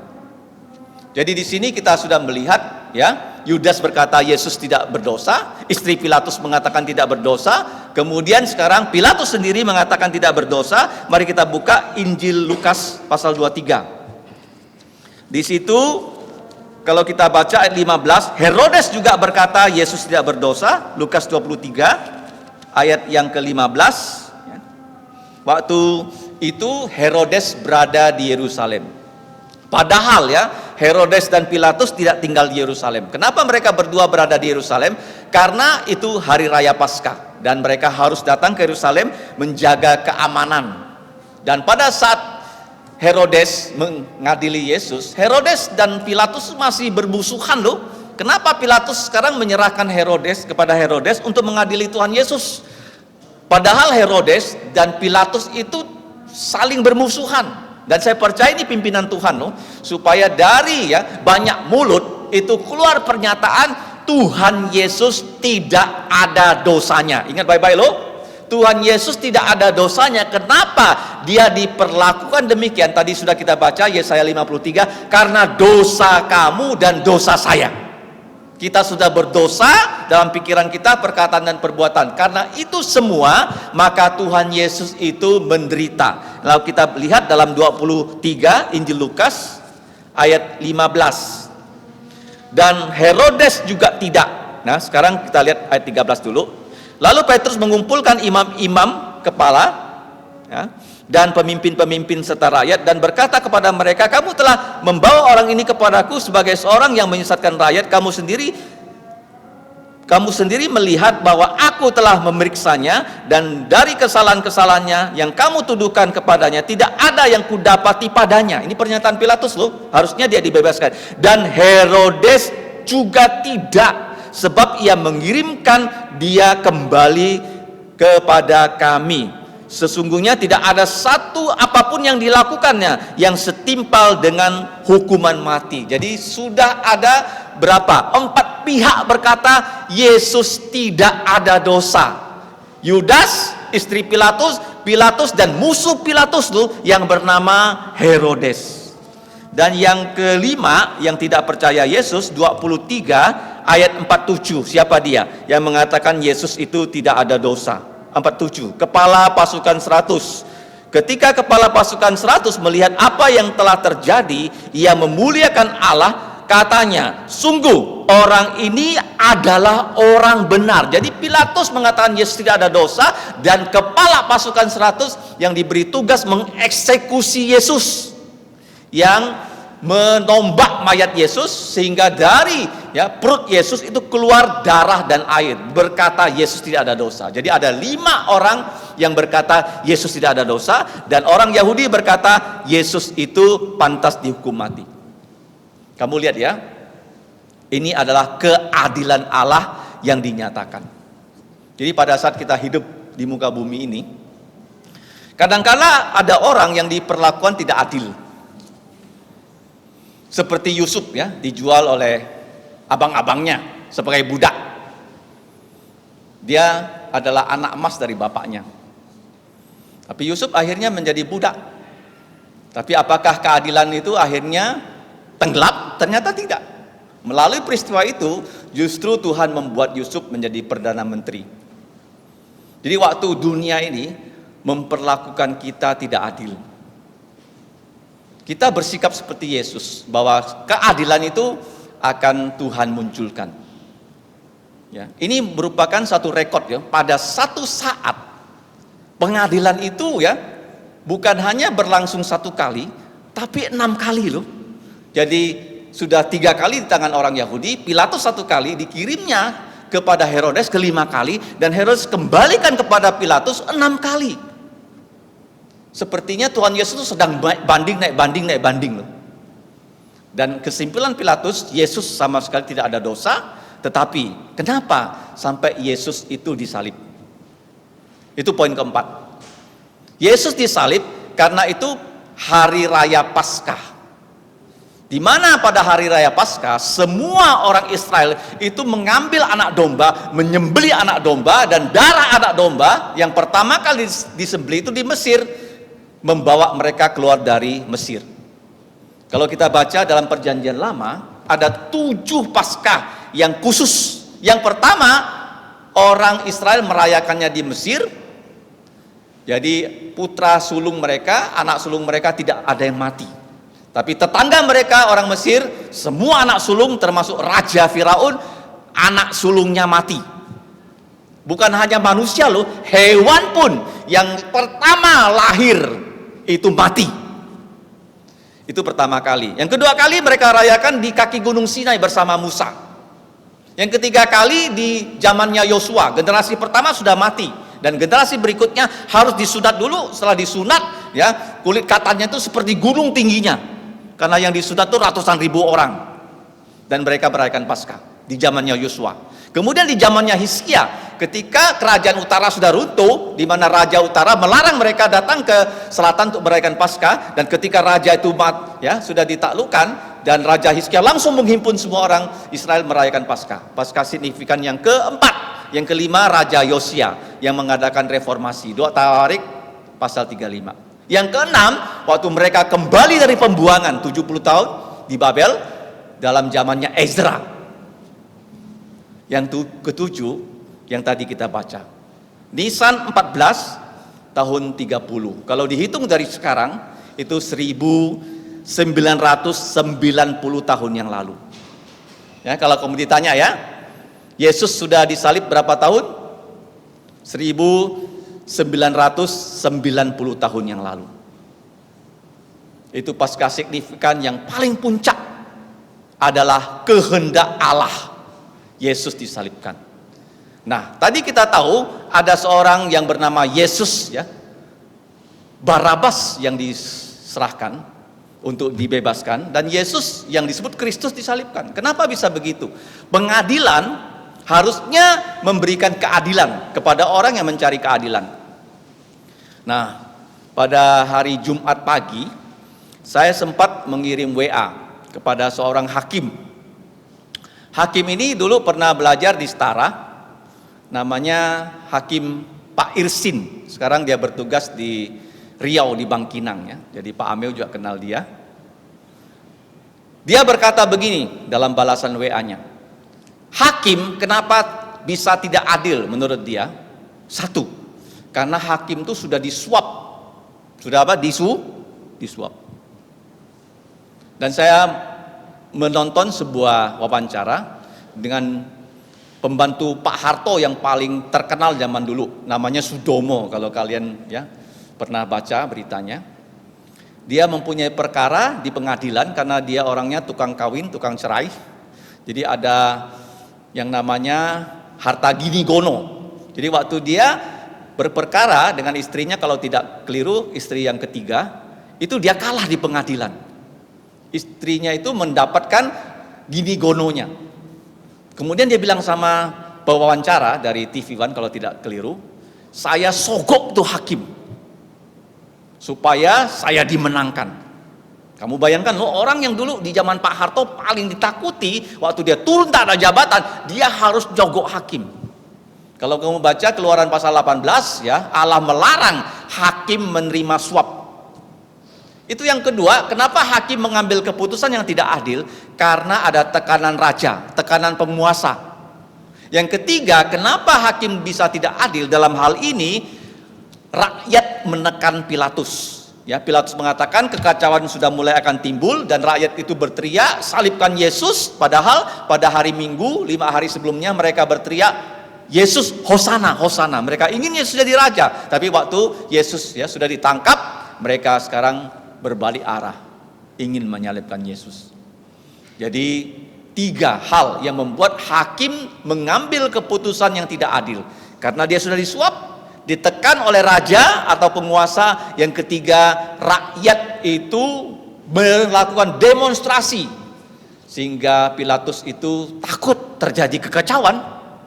Kalau terjadi kekacauan di Yerusalem, dia bisa dicopot jabatannya sebagai gubernur. Kalau kita ingat ya, waktu Ahok diadili kan, begitu banyak orang berdemonstrasi. Sehingga kemungkinan besar itu keputusan hakim itu dipengaruhi oleh orang yang demo. Dari pelajaran pertama, Kristus menyatakan dirinya Kristus. Yang kedua, Kristus itu keluh di pengadilan. Ketiga, Kristus itu ya, kita lihat keadilan Allah dinyatakan. Ya, walaupun ada orang Yahudi bilang dia bersalah, tapi ada 5 pihak yang mengatakan Yesus tidak bersalah. Yang keempat pelajarannya, kehendak Allah harus dilaksanakan, di mana Kristus harus disalibkan walaupun ya, dia tidak ada salahnya. Kenapa dia disalibkan? Menggantikan kamu dan saya. Yang kelima, yang terakhir, Kristus disalibkan karena dia adalah korban. Korban ya. Korban itu tak ada dosanya, tak ada salahnya, tapi disembelih. Yesus seperti anak domba yang tidak ada cacat, tidak celahnya. Nanti kita akan menerima perjamuan kudus. Roti melambangkan tubuh Yesus yang tidak ada dosa, dan air anggur melambangkan darah Yesus yang mengalir dari tubuh yang disalibkan itu. Kenapa? Karena dosa kamu dan dosa saya. Kristus rela berkorban. Dengan dia mati di salib, dia memberikan manusia yang percaya kepadanya kebahagiaan yang paling tinggi. Yesus waktu mengajar dalam khotbahnya di bukit, dia berkata, berbahagialah kamu kalau kamu dianiaya karena kebenaran. Kristus juga dianiaya karena dia mengajarkan yang benar. Dan waktu Yesus berkorban, hingga kalau kita baca dalam Roma 12, kita diminta ya untuk menjadi korban hidup. Mari kita buka Roma 12 ayat 1 dan 2. Ada terjemahan yang perlu kita perbaiki dari Roma 12. Kita baca sama-sama ya. Kata persembahan hidup itu kita ganti dengan korban yang hidup. Roma 12 ayat 1 dan 2. 1, 3. Karena itu, saudara-saudara, demi kemurahan Allah aku menasihatkan kamu supaya kamu mempersembahkan tubuhmu sebagai korban yang hidup, yang kudus dan yang berkenan kepada Allah. Itu adalah ibadahmu yang sejati. Janganlah kamu menjadi serupa dengan dunia, tetapi berubahlah oleh pembaharuan budimu sehingga kamu dapat membedakan manakah kehendak Allah, apa yang baik dan yang berkenan kepada Allah dan yang sempurna. Di sini ada kata-kata korban yang hidup. Korban itu pasti mati. Kenapa hidup? Karena Kristus sudah mati untuk kita. Harusnya kamu dan saya yang mati loh. Harusnya kamu dan saya yang dilemparkan ke neraka. Tetapi karena Yesus mengasihi kita, dia rela disalibkan. Sehingga dengan darahnya, dia bisa menghapus semua pelanggaran kita. Pertanyaannya, sudahkah kamu datang pada Yesus, mengatakan kepada Tuhan Yesus, Tuhan Yesus, saya mau seperti Yudas, saya mau seperti istri Pilatus, saya mau seperti Pilatus, ya, saya mau seperti penyamun yang menusuk Tuhan Yesus, seperti Herodes, mengatakan engkau Yesus tidak ada dosa, tetapi kenapa engkau mati di salib? Karena dosa saya. Karena saya ini pikirannya jahat. Karena saya ini kata-kata saya kotor. Karena saya perbuatan saya jahat. Karena itu semua Tuhan Yesus, engkau telah mati di salib. Harusnya engkau bebas, tapi yang bebas bukan engkau, tetapi Barabas.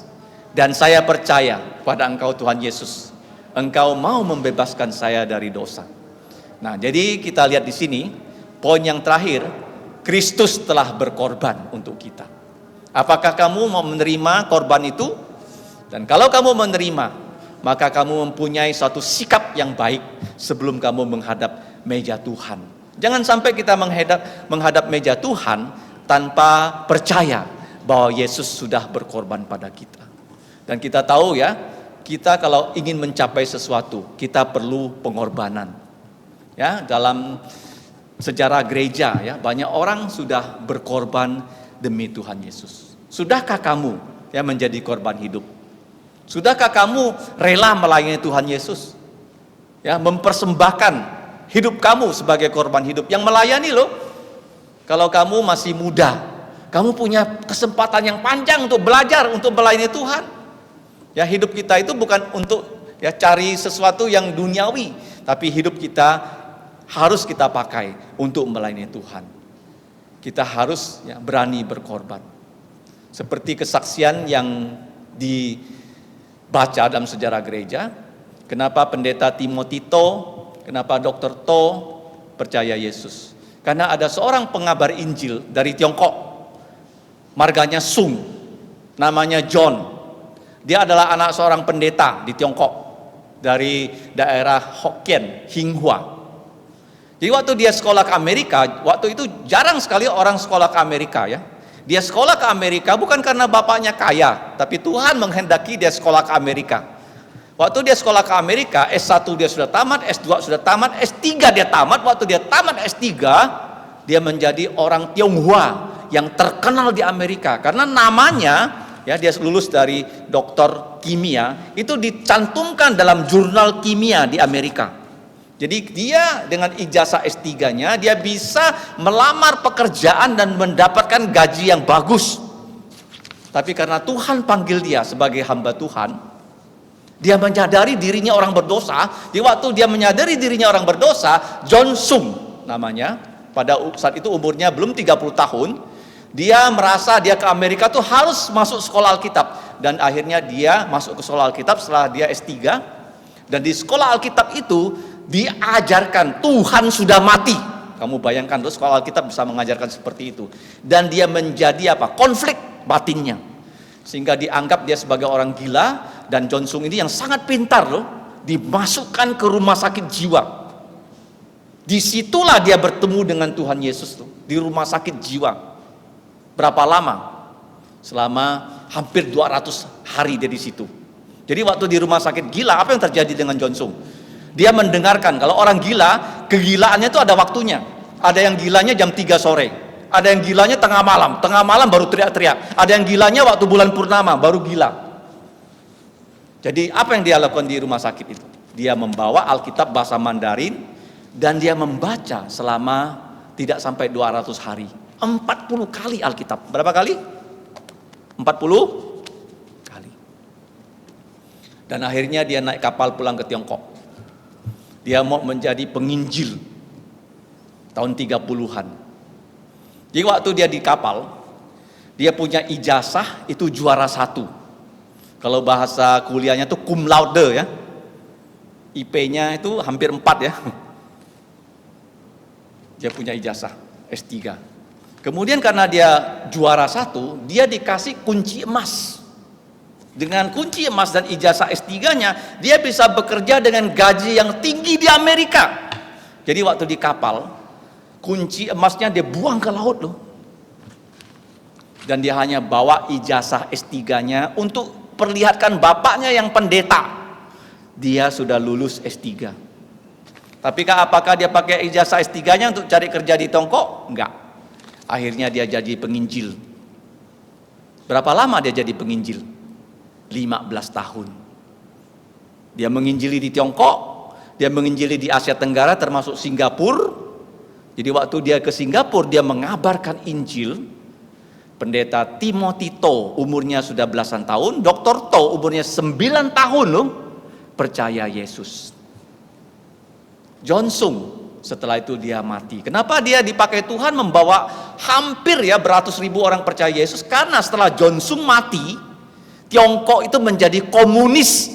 Gereja-gereja di Tiongkok tutup pintu. Orang pikir gereja di Tiongkok akan mati. Tapi justru gereja yang dianiaya, gereja itu bertumbuh loh. Dan gereja Tiongkok ketika pintu dibuka, itu beberapa puluh juta orang sudah percaya Yesus. Gereja di Taiwan yang tidak ada aniaya, itu justru tidak berkembang. Tuhan memakai John Sung. Di sini kalian banyak yang masih usia muda. Ada yang belum 20 tahun kan? Ada yang sudah 20 tahun. Kamu persembahkanlah hidup kamu untuk melayani Tuhan. Hidup itu singkat loh. John Sung setelah dia menyerahkan hidupnya untuk melayani Tuhan, dia hanya hidup 15 tahun saja. Ya, umur 45 akhirnya dia dipanggil pulang Tuhan ke surga. Jadi kenapa ya dia bisa begitu? Karena dia berkorban. Jadi hari ini kita sudah belajar Kristus diadili oleh Pilatus. Ada 5 pelajaran. Yang pertama, waktu diadili, kita tahu Kristus menyatakan dirinya adalah Kristus. Dia adalah nabi, menyampaikan firman Tuhan. Dia adalah imam, dia mati untuk dosa-dosa kita. Dia adalah raja yang bangkit dari kematian. Yang kedua, waktu Yesus menderita, dia tutup mulut. Kamu juga banyak penderitaan terhadap manusia, gak usah banyak ngomong, gak usah banyak curhat.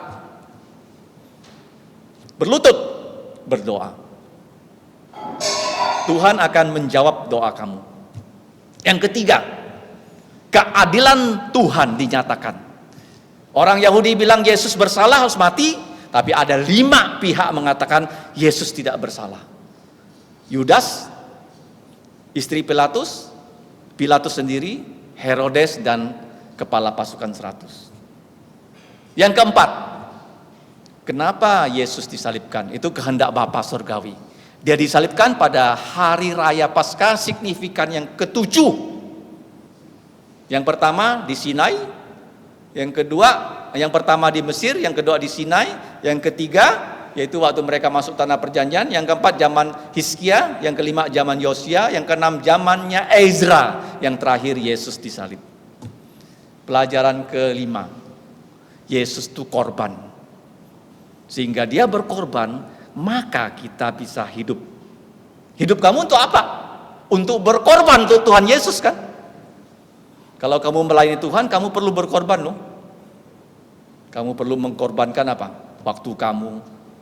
Mengkorbankan apa? Sumber daya kamu. Seperti Tuhan memakai Jonsung. Saya percaya Tuhan akan memakai kita di sini untuk memuliakan namanya. Mari kita berdoa. Bapa kami di surga, Kristus telah berkorban sehingga kami tidak mati, sehingga kami yang hidup harus menjadi korban hidup. Dan Kristus yang sudah berkorban bukan hanya mati selama-lamanya, tapi Kristus sudah bangkit sehingga dia adalah korban hidup, korban yang sudah mengorbankan dirinya, tapi sudah bangkit dari kematian. Ya Bapa, itulah iman yang kami dapatkan dari Tuhan Yesus. Kiranya ya Bapa, kami yang sudah mendengarkan firman-Mu, kami mau melayani Engkau sebagai korban yang hidup, menjadi juru bicara Kristus yang menyatakan kebenaran-Mu kepada dunia ini. Kami serahkan ya Bapa, semua kami yang sudah mendengarkan firman-Mu, kiranya kami diberi kekuatan melayani Engkau seperti Tuhan Yesus dengan setia melayani Engkau. Ampunilah dosa kami ya Bapa, dengarkanlah doa kami, dalam nama Tuhan Yesus kami berdoa dan bersyukur. Amin.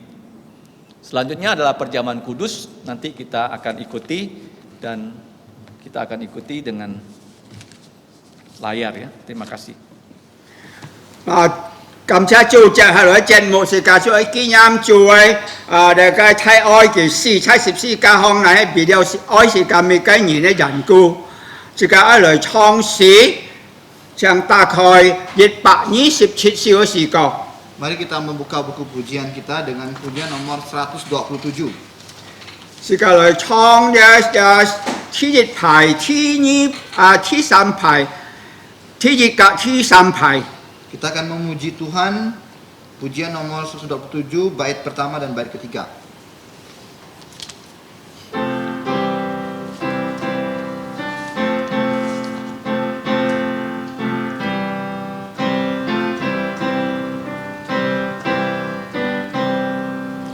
Pada saatnya Yesus disalib, ada di sini.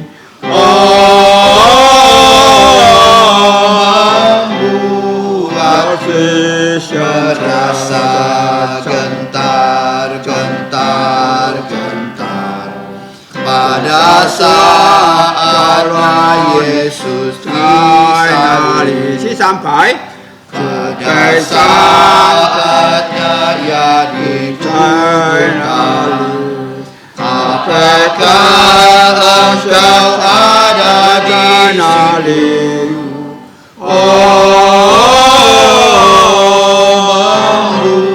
Membuat berasa gentar. Pada saat ia dicurahkan. 想打開是家嘅先見馬太福音26章 Mari kita membuka kitab kita dari Injil Matius pasal yang ke-26 26章26節到30節。 ayat pasal yang ke-26 ayat 26 sampai yang ke-30. 我先讀嘅法本呢，然後像如理之上讀嘅印尼本呢。 Nanti Pak Pendeta Pang akan membaca dalam bahasa HK dan saya akan membaca dalam bahasa Indonesia. 實力先秦馬太福音26章26節到30節咁樣記載。他們吃的時候，耶穌拿起餅來，祝福，就撇開，賜給門徒說：你們拿着吃，這是我的身體。又拿起杯來，就吃了，賜給他們說：你們都喝這個。28因為這是我立約的血，必當然流出來的，是吹的沙。但我告訴你們，從今以後，我不再喝這葡萄汁，直到在我父的國裡同你們喝新的那日子。30節，他們從有時跳出來往橄欖山去。 Penetapan perjamuan malam Matius pasal yang ke-26 ayat 26 sampai 30 demikian bunyi firman Tuhan. Dan ketika mereka makan, Yesus mengambil roti, mengucap berkat, memecah-mecahkannya lalu memberikannya kepada murid-muridnya dan berkata, "Ambillah, makanlah, inilah tubuhku." Sudah itu ia mengambil cawan, mengucap syukur lalu memberikannya kepada mereka dan berkata, "Minumlah kamu semua dari cawan ini, sebab inilah darahku, darah perjanjian yang ditumpahkan bagi banyak orang untuk pengampunan dosa.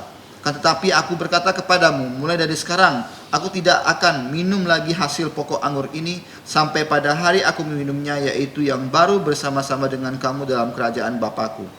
Sudah menyanyikan nyanyian pujian, pergilah Yesus dan murid-muridnya ke Bukit Zaitun.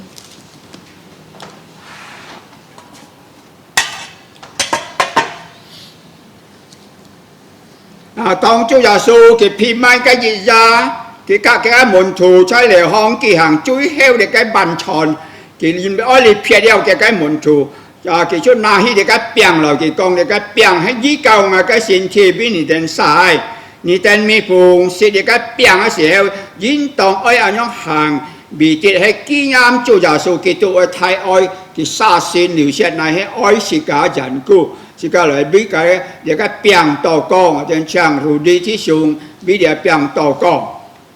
Mari kita berdoa.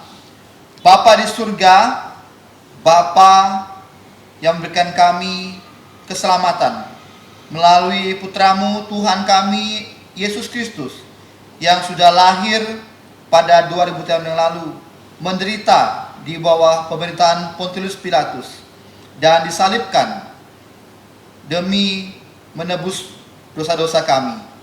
Pagi hari ini kami bersyukur untuk roti yang akan kami terima, yang melambangkan tubuh dari Tuhan Yesus yang sudah dipecah-pecahkan demi menebus kami. Ya Tuhan, dengan menerima roti ini kami diajarkan untuk kami hidup untuk Tuhan, dan juga kami mengabarkan kedatangan Tuhan Yesus yang kedua kali.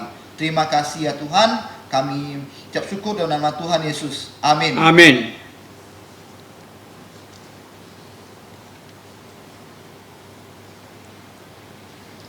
像弟兄姊妹拿到你嘅餅喺親人俾向站立起來，面面必須禱告，是個神人，是個每個人嘅吹歌在主面前，求主赦免幫助，是個每個人成為個熱心愛主嘅基督徒嚟傳揚主嘅話，面面喺必須嘅禱告，神人是個吹。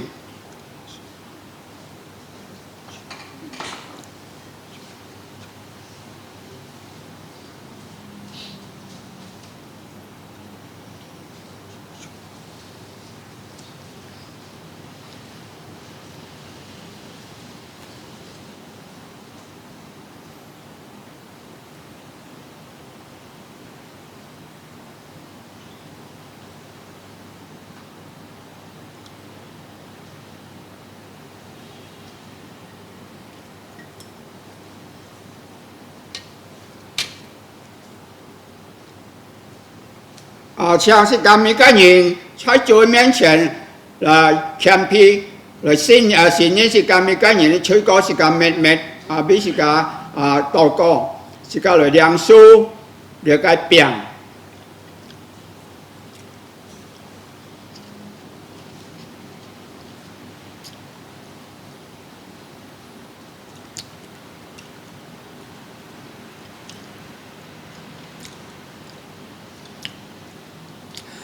十字架， Salibnya selamanya mulia, dosaku disucikan oleh darah Yesus. Amin. Quan hệ Chúa Giêsu kỳ này thì cái biển thì cái bùi lưỡi thì còn cái bì hay dung ngã sẽ so li bé xin dọc nhìn tên mi phùng hót ya bùi sẽ heo dính tổng anh nhung hạ bị chết hay kỷ niệm Chúa Giêsu kỳ tôi ở thái ơi thì có lời bùi thì cái bùi to co ở trên trang mong en thí xuống bị thì cái bùi chỗ to. Mari kita berdoa. Bapa di surga, mengucap syukur pada saat kami dihadapkan dengan meja perjamuan, kami boleh melihat kasih-Mu yang sudah Engkau nyatakan melalui Putramu Tuhan Yesus yang disalibkan dan mengalirkan darahnya yang kudus, menyucikan setiap kami yang mengakui Yesus adalah Tuhan dan Juru Selamat kami. Di saat ini kami boleh mengenang kasih-Mu itu dan kami boleh menerima perjamuan kudus ini, dan kami juga boleh memberitakan sampai kedatangan Tuhan Yesus yang kedua kali. Terima kasih untuk cawan yang melambangkan darah-Mu ini, dan kami boleh mengingat, dan kami boleh makin mengasihi Engkau dan melayani Engkau lebih sungguh lagi. Terima kasih, ucap syukur atas perjamuan ini dalam nama Tuhan Yesus. Amin. Amin.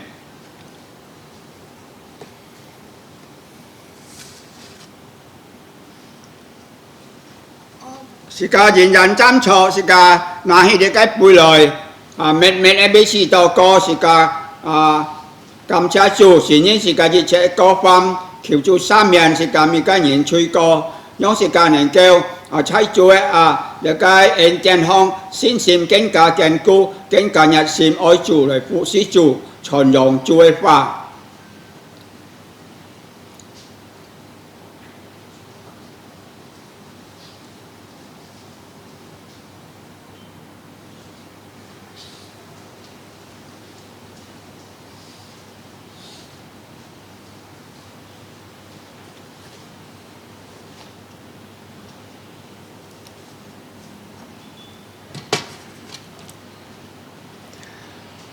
Sang thái ca thái chúa miễn前存着感恩的心，是个感谢主恩典，是个来梁树了个杯，个葡萄汁，是个一切来梁树了个杯。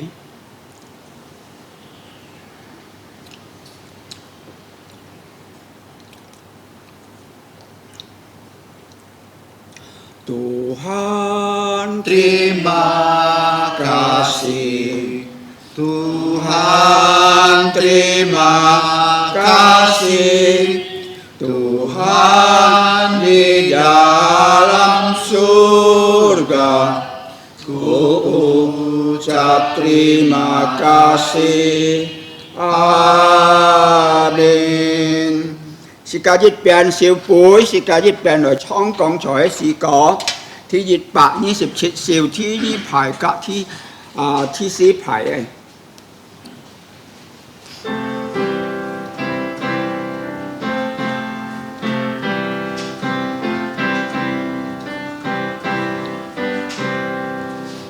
Chúa sa mê sẽ cha sân như trái bạc hù.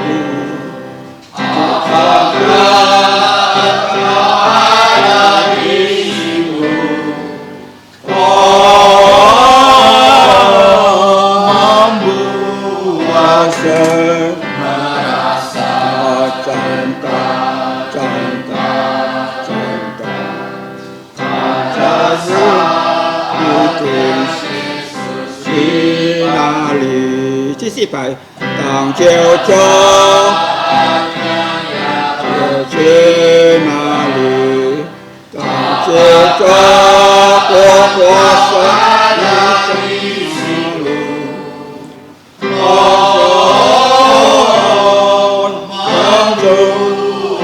cầu chân cầu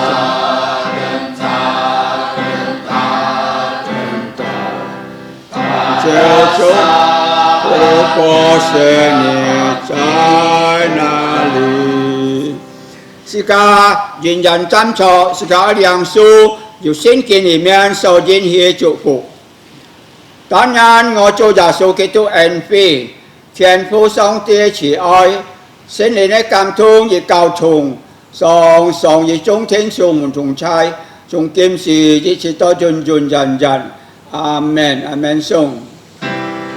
阿門，阿門，阿門，阿門。唱cho mẹ tổ san phi nhân song ti chúc phụ thay cả chúa héo sẽ ra lời chong nhân chủ sĩ phụ